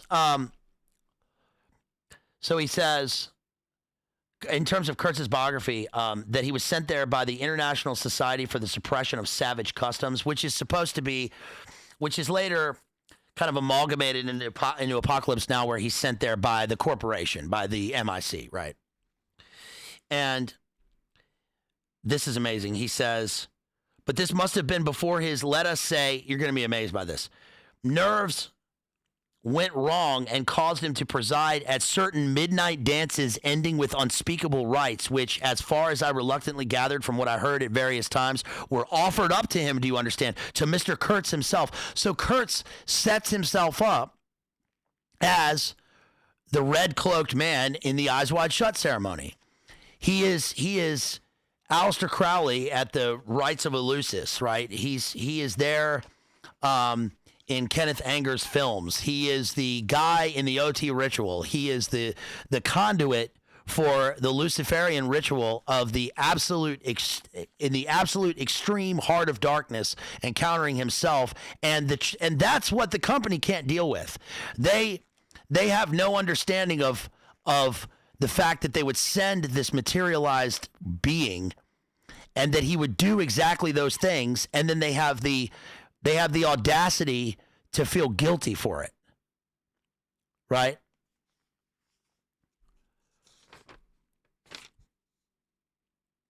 He says he began with argument.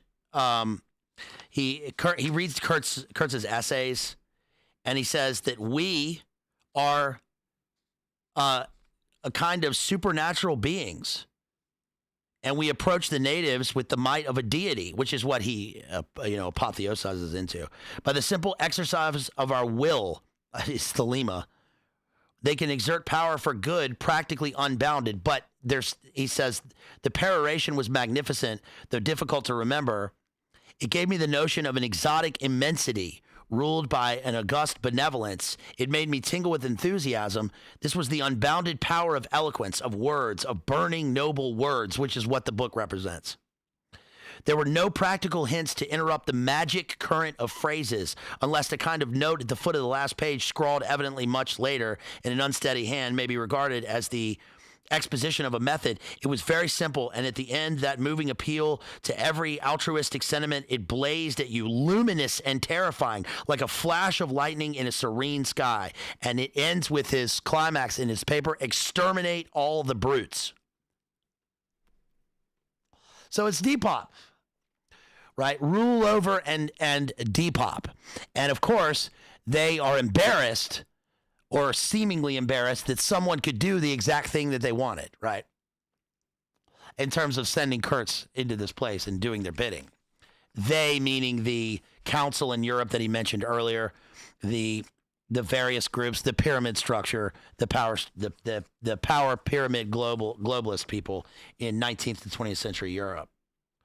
He had the power to charm or frighten rudimentary souls into an aggravated witch dance in his honor. He could also fill the small souls of the pilgrims with bitter misgivings. Do you understand? Do you see, as he says? And then here we get on page 75, something we always get in literature in terms of one of the constant motifs in the canon, which is the outer symbol for a person's inner state through the motif of the house, right? Or at least the exterior structure. It says, a long decaying building on the summit was half buried in a high grass. The large holes in the peaked roof gaped black from afar. The jungle and the woods made a background. There was no enclosure or fence of any kind, but there had been one apparently. Do you see? So the fence is the old corroded power structure that sent him there, and now it's gone. He's left on his own. He is gone through the apotheosis and is having his eyes wide shut parties in the jungle. With actual natives worshiping the man like a god, he says in Apocalypse Now. Right. It says, of course, the forest surrounded all that. The riverbank was clear, and on the water side, I saw a white man under a hat like a cartwheel, beckoning persistently with his whole arm. We've been attacked. It's all right. And here's where we are going to start to get the Harlequin figure, who is Dennis Hopper. It's all right. Zap him with your siren, man. Zap him with your siren. I'm an American. Guess what? The Harlequin figure, he encounters that now they've gone all the way to the end of the river, and he has encountered the Harlequin, the Dennis Hopper character, at the end of the river, upriver, and this is where Kurtz is going to be, and he says, don't you talk with Mr. Kurtz? And the guy says, you don't talk with the man. You listen to him, man. You listen to him. And guess what? This guy is a Russian, the son of an archpriest. That's the Harlequin figure. He is described by the speaker in the book as the ultimate adventurer. And when they came across the book, he noted that there were notes. The book was annotated, and he thought it was cipher, but it was Cyrillic. And he doesn't understand that until he encounters the actual Harlequin, who is the photojournalist in Apocalypse Now. But the guy is the son of an archpriest and is the only one who is a confidant of Kurtz. And at one point, he's basically... The Harlequin is going to survive, and this is where the book takes on a kind of King Lear aspect, because like in King Lear, the fool will survive. The fool can say things that the king can't, and he speaks a kind of truth in extremis, right? But in this, it's reversed, where Kurtz really does hold all the keys to language, but the Harlequin is going to survive. In fact, when he gets back onto the ship to disappear, he says, my mic is peaking, but hey, thanks, Rachel. Yeah, I've been trying to, it reset the entire mic, so I don't know what to do about it, other than that, maybe if I turn down the compression a little bit, tell me if that's any better. It might be a little high. But I keep getting, not keep getting, I've had a few people tell me that they couldn't hear. And of course, when I put it into a Bluetooth speaker, I can hear it fine. And I thought maybe it was just my phone. But if you can't hear it, or if it's too much, yeah, I'm sorry. I'm doing the best I can with the audio. Do you live near the river? The Ohio River, sir? Uh-huh. I went down that river once thank you, Rachel, with my father. It seemed there was some kind of plantation, like a gardenia plantation, that just felt like heaven on earth in the form of gardenias. And I remember like I was shot with a diamond bullet right in my forehead. And I remember thinking, my God, the genius of that, the will to do that. Perfect, crystalline, complete. And I remember I cried, I wept like some grandmother.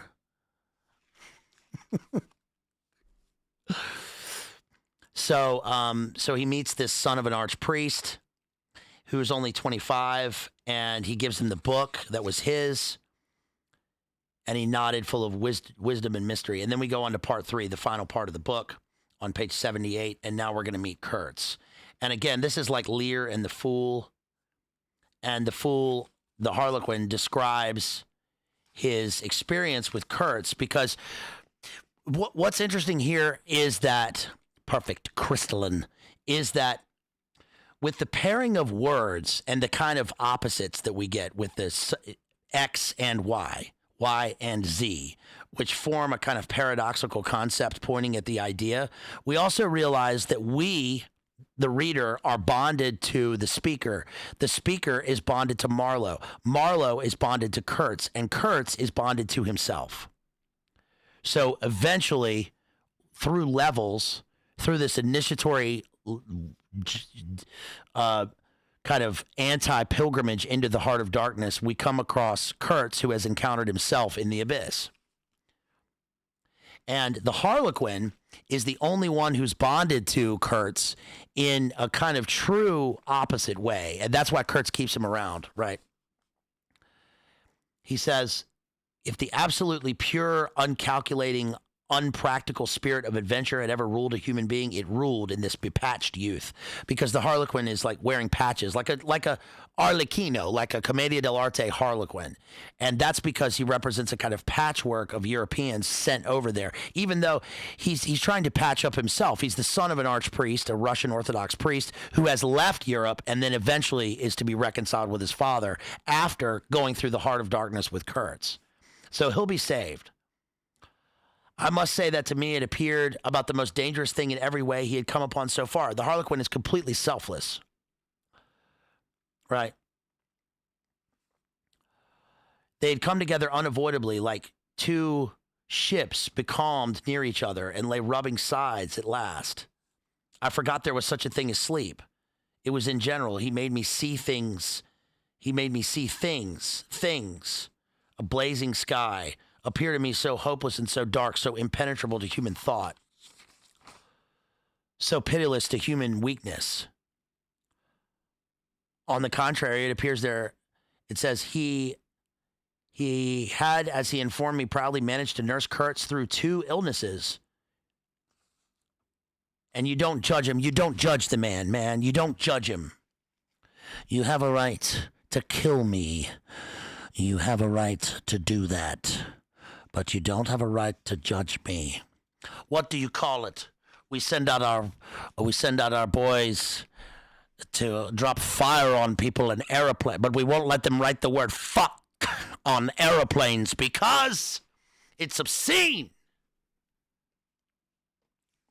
A pile of little arms. There was no sign on the face of nature that this amazing tale, that there was not so much told as suggested to me in desolate exclamations, completed by shrugs and interrupted phrases and hints ending in deep sighs. Because because the Harlequin is past language also. There's no way to describe Kurtz except through almost primordial grunts at this point. There were no signs of life, but there was a ruined roof, the long mud wall peeping above the grass. And here he comes to the temple of Kurtz. And then he finds the heads. He finds the decapitated heads. And the way he explains this is that Kurtz has given into his absolute extreme base passions and rules the place as an archon, cutting off heads. They showed little lack of restraint in gratification of his various lusts, and there was something wanting in him, some small matter which, when the pressing need arose, could not be found under his magnificent eloquence. A terrible vengeance for the fantastic invasion. The whisper had proved irresistibly fascinating. His ascendancy was extraordinary.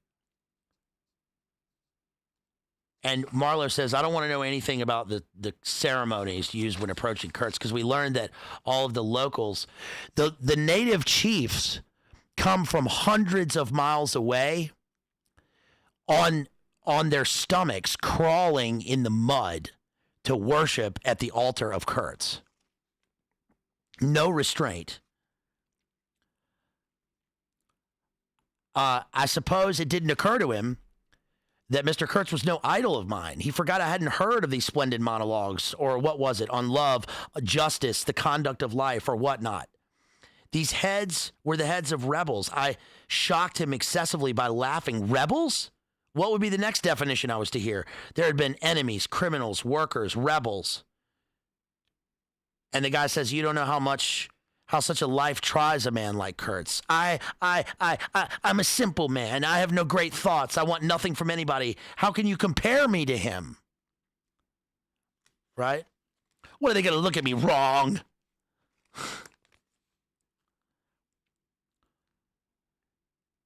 Like a sharp arrow, as if by enchantment, streams of human beings with spears in their hands, with bows and shields, with wild glances and savage movements, they make their way to Kurtz. I wrote, criminals, workers, rebels, enemies. He laughs because he's not supposed to, because of such a paradigm in which he's presented, with which he's presented. And he says, there is no paradigm for this, but there is, and this is the business of modernity, I wrote. The corporate, I compared it to the Houthis. Something about the Houthis. And then we see Kurtz. And he says on page 85, he looked at least 7 feet long. His covering had fallen off, and his body emerged from it pitiful and appalling as if from a winding sheet. I could see the cage of his ribs all astir, the bones of his arm waving. It was though an animated image of death carved out of old ivory had been shaking its hand with menaces at a motionless crowd of men made of dark and glittering bronze. I saw him open his mouth wide. It gave him a weirdly voracious aspect, as though he had wanted to swallow all the air, all the earth, all the men before him. A deep voice reached me faintly.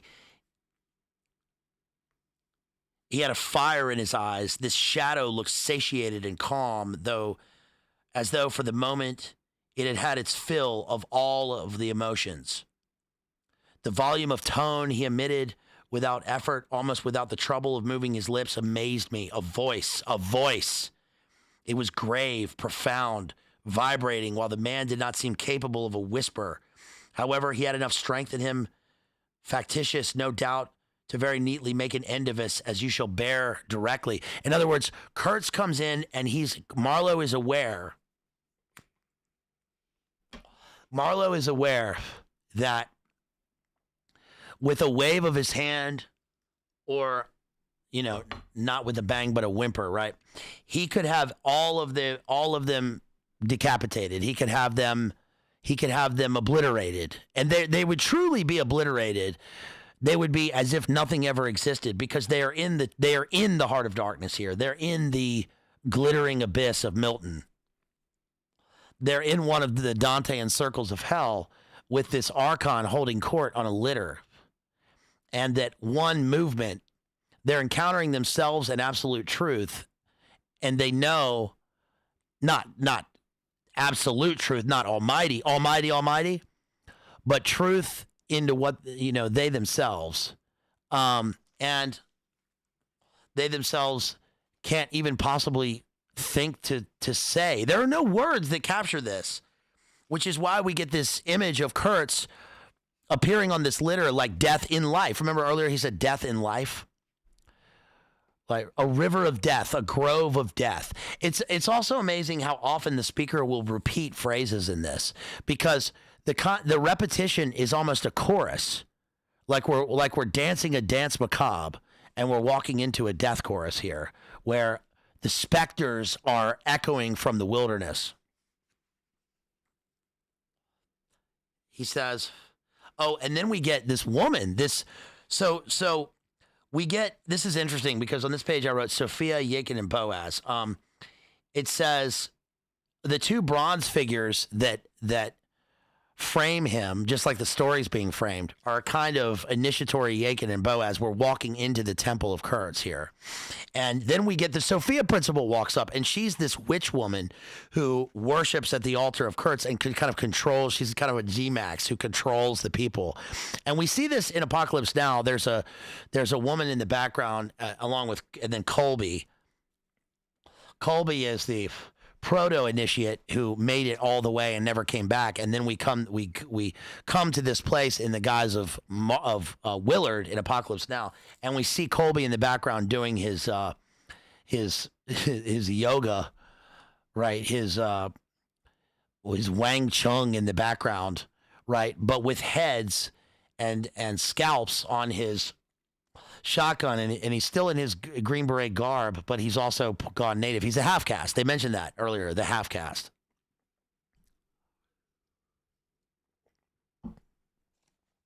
Colby doesn't say a word in the movie, but we have Apocalypse Now written on the background of the temple. And that's where they are. They are in the midst of a kind of flood tribulation here, where Kurtz represents the ruling over all of the passions and the sins of the people. Yeah, doing Tai Chi. Thank you, Caravaggio. She was bizarre. She had bizarre things, charms again, gifts of witch men. She was savage and superb, wild-eyed and magnificent. She was a treacherous and passionate soul. Her long shadow fell to the water's edge. Her face had a tragic and fierce aspect of wild sorrow and of dumb pain, mingled with the fear of some struggling half-shaped resolve. She looked at us without a stir, and like the wilderness itself, with an air of brooding over an inscrutable purpose. This is interesting. There was a low jingle, a glint of yellow metal, a fray of fringed draperies, and she stopped as if her heart had failed her. The fellows by my side growled. Remember what Chef says? This place is evil, man. All these altars and shit. And the jingle and the low bell sound is often used in literature and in an esoteric sense because it's the sound of a demon appearing. Remember the jingle in that is on the bells of the shoes in The Witch, right? When Black Phillip materializes into Lucifer. Wouldst thou like to live deliciously? The taste of butter. Hold on. Wouldst thou like to live fergaliciously? That was a good tweet, whoever tweeted that. He says, and then he speaks to Kurtz. He finally speaks to Kurtz. There's no disguising that Mr. Kurtz has done more harm than good to the company. He did not see the time was not ripe for vigorous action. Deplorable. The method is unsound. He says, are my methods unsound? I don't see any method at all, sir. No method at all. I anticipated this. I expected a man like you. What did you expect? Shows a complete want of judgment. It seemed to me I'd never breathed an atmosphere so vile, and I turned mentally to Kurtz for relief, positive for relief. Nevertheless, I think Mr. Kurtz is a remarkable a remarkable man. It seemed to me as if I were also buried in a vast grave full of unspeakable secrets. I felt an intolerable weight oppressing my breast, the small of the damp earth, the unseen presence of victorious corruption, the darkness of an impenetrable night. And we learned that Kurtz has been suspecting the motives of the company, and there was an active ill will towards him on the part of these men. He said, Kurtz is told, the manager thinks you ought to be hanged. And then Marlowe utters, he says something amazing here, which is, he says, Mr. Kurtz's reputation is safe with me. I did not know how truly I spoke, because he becomes the keeper of his secrets. I'll never meet such a man again. You ought to have heard him recite poetry for his own, too. It was, he told me, poetry. The man's enlarged my mind, man. I wondered whether it was impossible to meet such a phenomenon. Illuminating, columnar shapes of intense blackness showed the exact position of the camp where Mr. Kurtz's adorers were keeping their uneasy vigil. Yeah, poet warrior in the classic sense. And then he hears this steady droning sound, which is the final ritual ceremony that's taking place outside as he meets Kurtz, and as Kurtz is drawn away onto the boat, and then he is going to die. But it says, the fact I was completely unnerved by sheer blank fright, pure abstract terror, unconnected with any distinct shape of physical danger. The moral shock I received, as if something altogether monstrous, intolerable to thought, and odious to the soul, had been thrust upon me unexpectedly. It was a nightmare of my choice. And then he's approached by this shaman on page 94. It had horns, some sorcerer, some witch man. Kurtz says, I had immense plans. Kurtz speaks, I had immense plans. I was on the threshold of great things. Your success in Europe is assured in any case, I affirmed steadily. I did not want to have the throttling of him, you understand, and indeed it would have been very little use for any practical purpose. I tried to break the spell, the heavy, mute spell of the wilderness that seemed to draw him to its pitiless breast by the awakening of forgotten and brutal instincts, by the memory of gratified and monstrous passions. This alone, I was convinced, had driven him out to the edge of the forest, to the bush, towards the gleam of fires, the throb of drums, the drone of weird incantations. This alone had beguiled his unlawful soul beyond the bounds of permitted aspirations. And don't you see, the terror of the position was not in being knocked on the head, though I had very little lively sense of that danger too, but in this, that I had to deal with a being to whom I could not appeal in the name of anything high or low. I had to invoke him, his own exalted and incredible degradation. He had kicked himself loose of the earth. Confound the man. He had kicked the very earth to pieces. He was alone, and I before him did not know whether I stood on the ground or floated in the air. They had behind them, to my mind, the terrific suggestiveness of words heard in dreams or phrases spoken in nightmares. His soul was mad. I tell you, it had gone mad. I had, for my sins, I suppose, to go through the ordeal of looking into it myself, looking into the abyss. No eloquence could have been so withering to one's belief in mankind as his final burst of sincerity. He struggled with himself, too. I saw it. I heard it. I saw the inconceivable mystery of a soul that knew no restraint, no faith, no feet, yet struggling blindly with itself.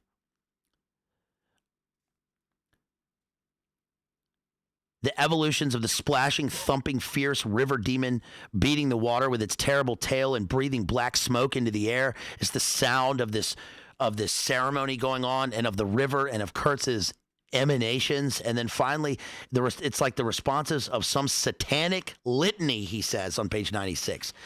So we are in the darkest part of the abyss here. This is where Kurtz resides. The brown current ran swiftly out of the heart of darkness, bearing us down towards the sea with twice the speed of our upward progress, and Kurtz's life was running swiftly too, ebbing out of his heart into the sea of inexorable time. And then I wrote on page 99, Satan on the plains of hell, adamantine chains, or down below, as Rimbaud says. Rimbaud says in A Season in Hell, hell is his resolution at the end of A Season in Hell is certainly down below in this kind of Gnostic gospel of his work of prose poems. He says, it was an impenetrable darkness. I looked at him as you peer down at a man who is lying at the bottom of a precipice where the sun never shines. But I had not much time to give him because I was helping the engine driver. I lived in an infernal mass of rust. Things I abominate because I don't get on with them. I tended the little forge we fortunately had aboard. So this is Moby Dick. Thank you, Rachel, for the 5 gifted memberships. Really appreciate that.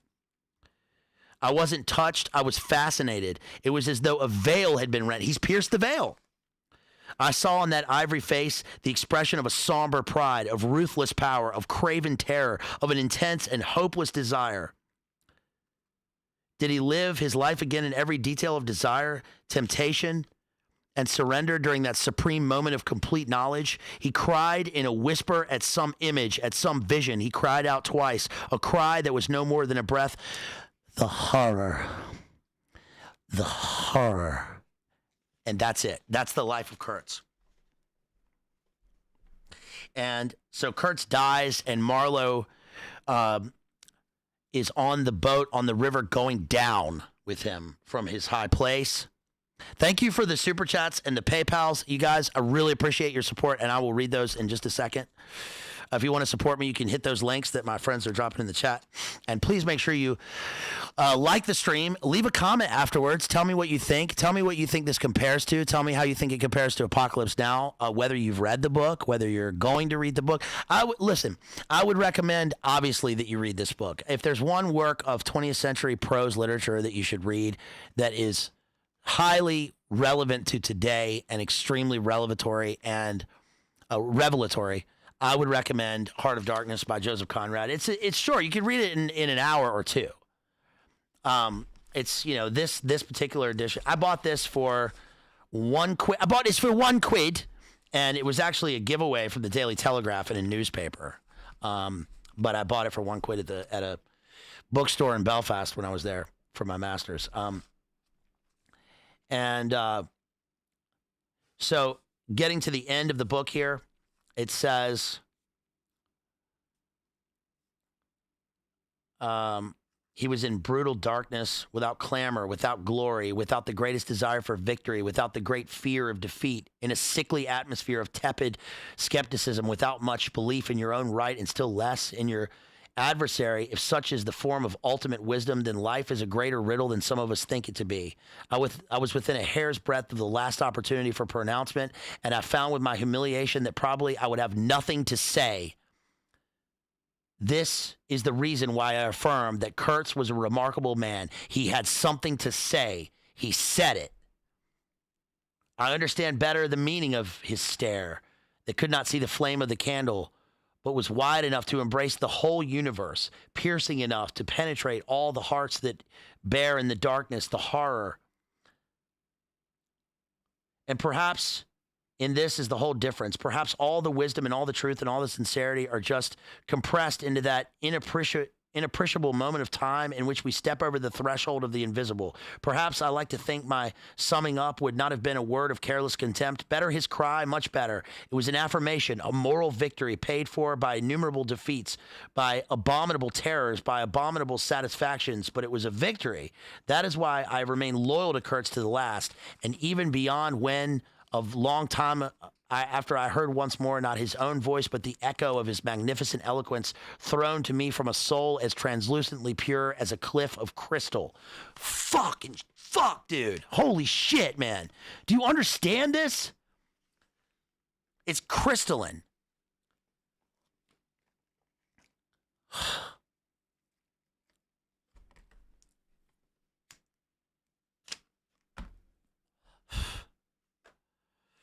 God, imagine writing this. Page 102 is basically Marlowe then describes how he gets back to London and he's amongst the people. Now he's in his way, he's become super Kurtz-pilled. He's Kurtz-pilled and based in the Gnostic initiation where he can't even be around regular people because he has no words. And the way we can compare to this is sometimes when I would go to movies with my friend, and I remember doing this after I saw Apocalypse Now for the first time in 10th grade. I watched it, and every little noise that was made while the movie was going on, I could not stand. It was like a splinter in my bones.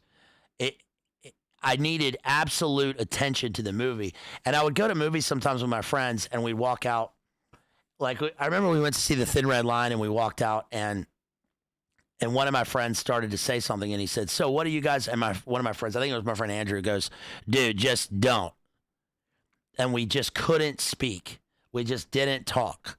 Because what are you going to do? What are you going to describe the thing? Am I going to describe what it was like? Now, I'm doing a total explication of the work here, so it deserves the words after I've digested them by reading the work, I don't know how many times, 7 times or something. But when you read the work, it's impossible for words to describe the work. Also, that's why also in A Season in Hell, after Impossible, there's also a section called Lightning. It's the pure moment of, this is true, like this is a true work of Illuminate Confirm. It's truly an initiatory work into something where the flash of lightning zaps your bones, if that makes sense. And he becomes the keeper of Kurtz's words, and then he meets all these people who knew Kurtz from his life before he was materialized and sent there. And one guy describes him, he was an extremist. He could have been anything. He could have been in politics. We tried to get him to do these things. But he is now, it says, living, it's oblivion. I had no clear perception of what I really wanted. Perhaps it was an impulse of unconscious loyalty or the fulfillment of one of these ironic necessities that lurk in the facts of human existence. I don't know. I can't tell, but I went. So he goes and he meets with Kurtz's intended, and she is his love. And this is where Marlowe betrays Kurtz, but in a way, it's a betrayal in a sense that he expected, because the woman says, "Can you tell me?" They're trying to describe Kurtz, and she says, "Were you close to him?" And he says, "I was as close to another man as any man can be." They were almost psychic twins. He was drawn on this quest, and he made it, and then he makes it back, and so then they're bonded together, and then the woman asks him what were his last words, and he says his last words were your name. And he says he can't live with the lie. How could he lie? Because there's nothing he detests more than the stench of lies. But he does this because there's no way she can possibly understand his last words, the horror. This was the moment of his own illumination into his own slavery to his passions in the abyss as this, meta-human archon. How can you possibly describe that to this woman back at home? And she's thankful for it. And he says that right there basically represents, that right there in a way, in terms of the figurative language and of the interpretation of the novel represents modernity. Right. That is the confluence of the Victorian era moving into what it became in the modern era, culminating later in the Great War, right? Absolute death. He says, Kurtz, would they have fallen, I wonder, if I had rendered Kurtz that justice which was his due? Hadn't he said he wanted only justice? But I couldn't. I could not tell her. It would have been too dark altogether. And then finally, Marlowe, here we go back to the end of the frame. This is the end of the frame story. And now we get the speaker describing Marlowe ending his story. Marlowe ceased and sat apart, indistinct and silent, in the pose of a meditating Buddha. Nobody moved for a time. We have lost the first of the ebb, said the director. I raised my head. The offing was barred by a black bank of clouds, and the tranquil waterway leading to the uttermost ends of the earth flowed somber under an overcast sky, seemed to lead into the heart of an immense darkness. And here ends the story within the story, the frame story, the kind of end of a Leviathan Moby Dick. It's almost Wuthering Heights-esque at the end, where she wishes for the ghost of Heathcliff to haunt her, or Heathcliff wants Catherine to haunt him.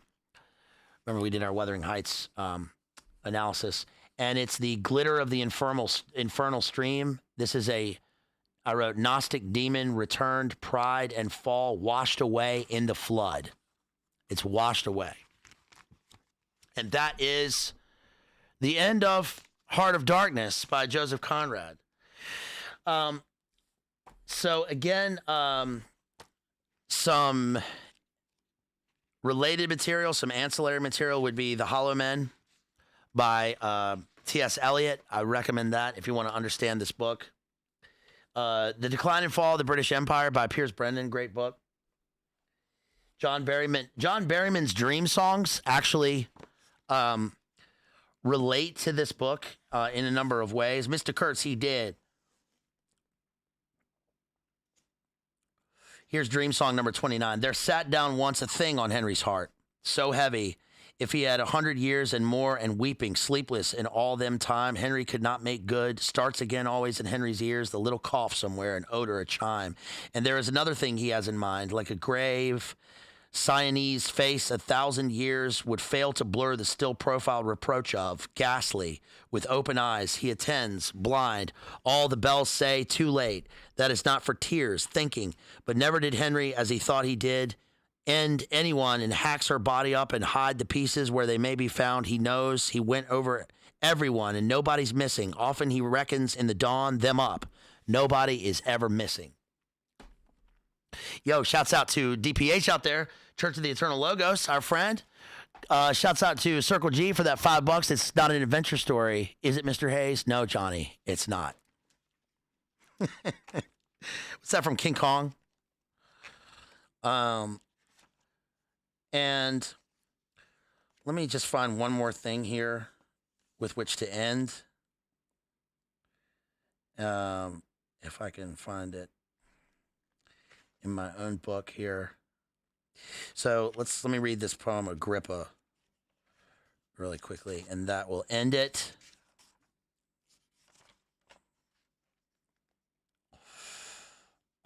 Because this, to me, I wrote this poem as during my grad thesis, and this is one of the poems I want to get published in this book that I wrote, Runes, and it says, Agrippa. This is about Agrippa. This is after reading Tacitus and Suetonius, but also after I'd reread Heart of Darkness. Agrippa, those columns rise out of roots, etched with Vandal graffiti, Ostrogoth, scarred, once cindered by Nero, polished by Hadrian. They support the massive triangle facade that juts into the piazza like an armored arm, an imperial salute, triumvir, and the dome, the rotunda, welcoming the rain, mirroring the sky, flocked with eagles. But it's the sign that strikes me like a centurion backhand to my skull, a single sentence, an alphabet of numerals, ice-picked, hammered, slated into marble, the name of a general, fierce, it struts its stillness, pikes its letters into an invisible pantheon, imposes its logo with the gods, marches on Rome, I tremble, Agrippa. And that's it. So that is Heart of Darkness, my analysis of Heart of Darkness. Please like that. Please give that a like if you like it. And let me read some of the super chats here. Thank you for sticking around with me here. Really appreciate you. Thanks for being here for this analysis. Let's see. Shouts out to Evan out there who drops $20 and he says, "Stay lit, Bazed." Hey, thank you. Thank you, sir. Really appreciate that. Really appreciate all your support, sir. And I will try, and I will keep trying. I'll keep doing this literature and try to stay lit. Thank you, Evan. Really appreciate that. Shouts out to, Let's see. Shouts out to Rach out there who drops $20 on PayPal. Hey, thank you, Rachel. Really appreciate you. Love you so much. Thank you. That is very kind of you. Really appreciate all your support and love. We love you. Everybody go. Everybody here is already there, I'm sure. But if you're not, go to Rachel Wilson, Based Homeschool Mama. And thank you to my friend, the real John Connor, our friend. Our friend. He's our friend. He's a friend of ours. He's a friend of ours.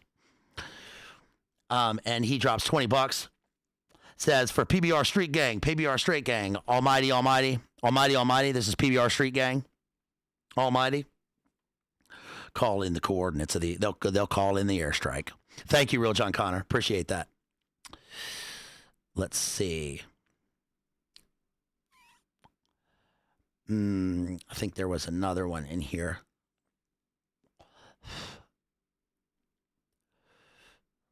Let's look at this real quick. This is the easiest way is to look at it on my phone. Yes, shouts out for $20. Oh, is that Toledo? Shouts out for that $20 from Toledo. Sublime works as always. Hold on. Give me 1 second here. Thanks for being patient, y'all. Yeah, shouts out to Toledo. Sublime works as always like a blazing star roaring across a dark sky. Beautiful. Thank you, Toledo. Really appreciate that for that $20. Shouts out to Kat for that $5. Thank you so much, Kat. Really appreciate you. You are the best. Hey, shouts out to Thomas Henderson, our good friend Thomas Henderson, always supporting me and all of us. Big supporter. Thank you, Thomas Henderson, brother. Appreciate it. Thanks, Henley, for civilizing us. I really appreciate these book reviews. Bless you, brother. Hey, bless you, Thomas Henderson. Thank you so much for the support. Yeah, shouts out again to Evan for that $20. Stay lit base. Shouts out to Jason, our friend Jason out there. For that $15. Thank you so much, Jason. That really means a lot to me. That is incredibly kind and generous of you, especially in these hard times. Let's see. Yes, again, shouts out to PBR Street Gang, the real John Connor. Thank you so much. Big shout out to my sister out there, just because. And let's see if I can get anything over here. And look at some of the super chats. Yes. Oh, yeah. Shouts out to all the new members and to all the gifted memberships. Darth, Rach, Circle G. Yes. It's not an adventure story, is it, Mr. Hayes? Thank you so much. Shouts out to Herman, who sends $12 and says, missing point, but this book's a good reminder of how base Christian missionaries were for centuries, entering similarly savage situations and not succumbing to demonic oblivion. Yes, sir. Good point. Thank you so much. Really appreciate that. Shouts out to JW for that $20 super chat. Really appreciate you. Thank you so much. Jason, gifted the memberships. Bert, great stream. Thank you for that $10. Thank you. Really appreciate that. Thank you so much, Bert.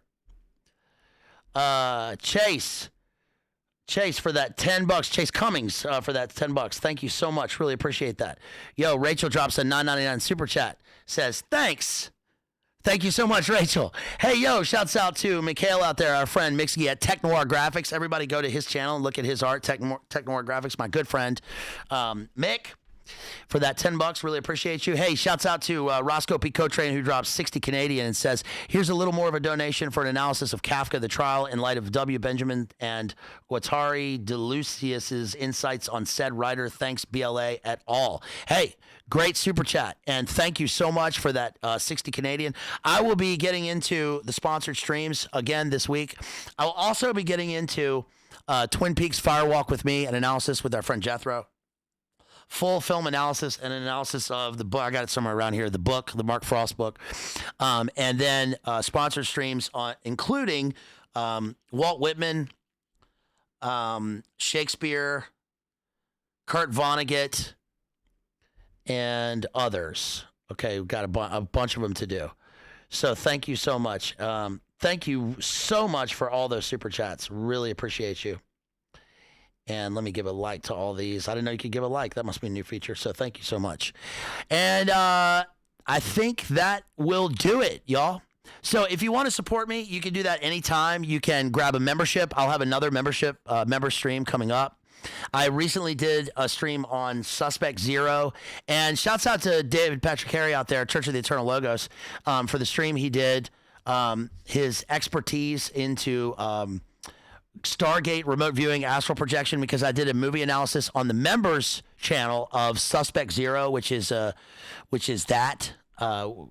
great movie about that. Also, what's the other one I did? Stargate. Talked about the movie Stargate. And I'll be doing an analysis soon of the films Foe, Moon, and Blade Runner 2049, a bunch of other ones that deal with I thought I was a human, but I'm a clone. So more movie analyses and way more literary analyses coming up. Please grab a membership, support me. You can support me anytime. You can look at the links on the About page, and you can send me an email. I've been getting some great emails. Thank you to those who take the time to email me. If I haven't gotten back to you, please be patient with me. I'll get back to you. Madmaximalism with 2 X's at gmail.com. You can email me anytime, or you can DM me on Instagram. That's a good way to get to me. Bazed Analyzer at Instagram. Also, check out the recent final segment that I did with Hesher on TNT Radio Live. That's up now, so you can get the podcast. You can look at that. We talked about corporate gang stalking and all this other stuff. And you can catch me on Boiler Room on Thursday nights, where I frequently appear with my friends over there. And that's about it. So thank you guys. Really appreciate you. And to play us out, what does that mean, to play us out? That never gets old for me. What does that mean, to play us out? All right, go. Here's Sting and cut off his new album. Take it away. No, here's Rooks and a cut off his one of his old tracks, Rooks G, Protecting the Omega System. Shouts out also to iPack Arts, who does the thumbnails. Excellent. He does great work. And, of course, to Rooks G out there. And all of our friends and family. And I hope everybody out there stays based, stays lit, stay blessed up. And I hope everybody has a great week at an end of January. Whole lot of shenanigans going on. But was it worth it? Was it worth it? Yeah, it was worth it if you're strong enough, right? Here we go.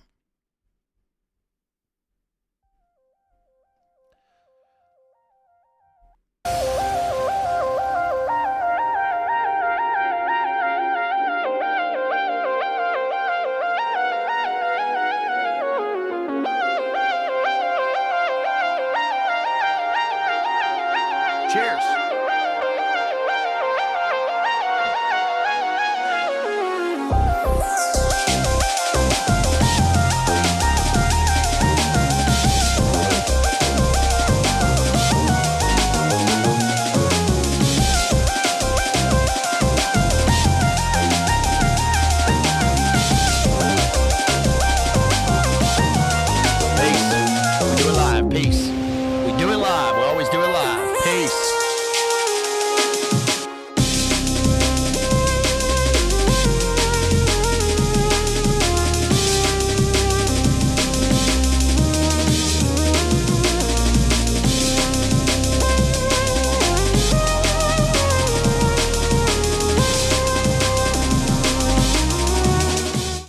Hey, one more super chat came in. That is Aaron. Aaron says, thanks for covering one of my favorite novellas. Any quick thoughts about the relation of Marlowe to the other works of Conrad with him? I will get to that next time. Thank you, Aaron. Really appreciate that. $7 Venmo. Thank you so much. Peace.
you.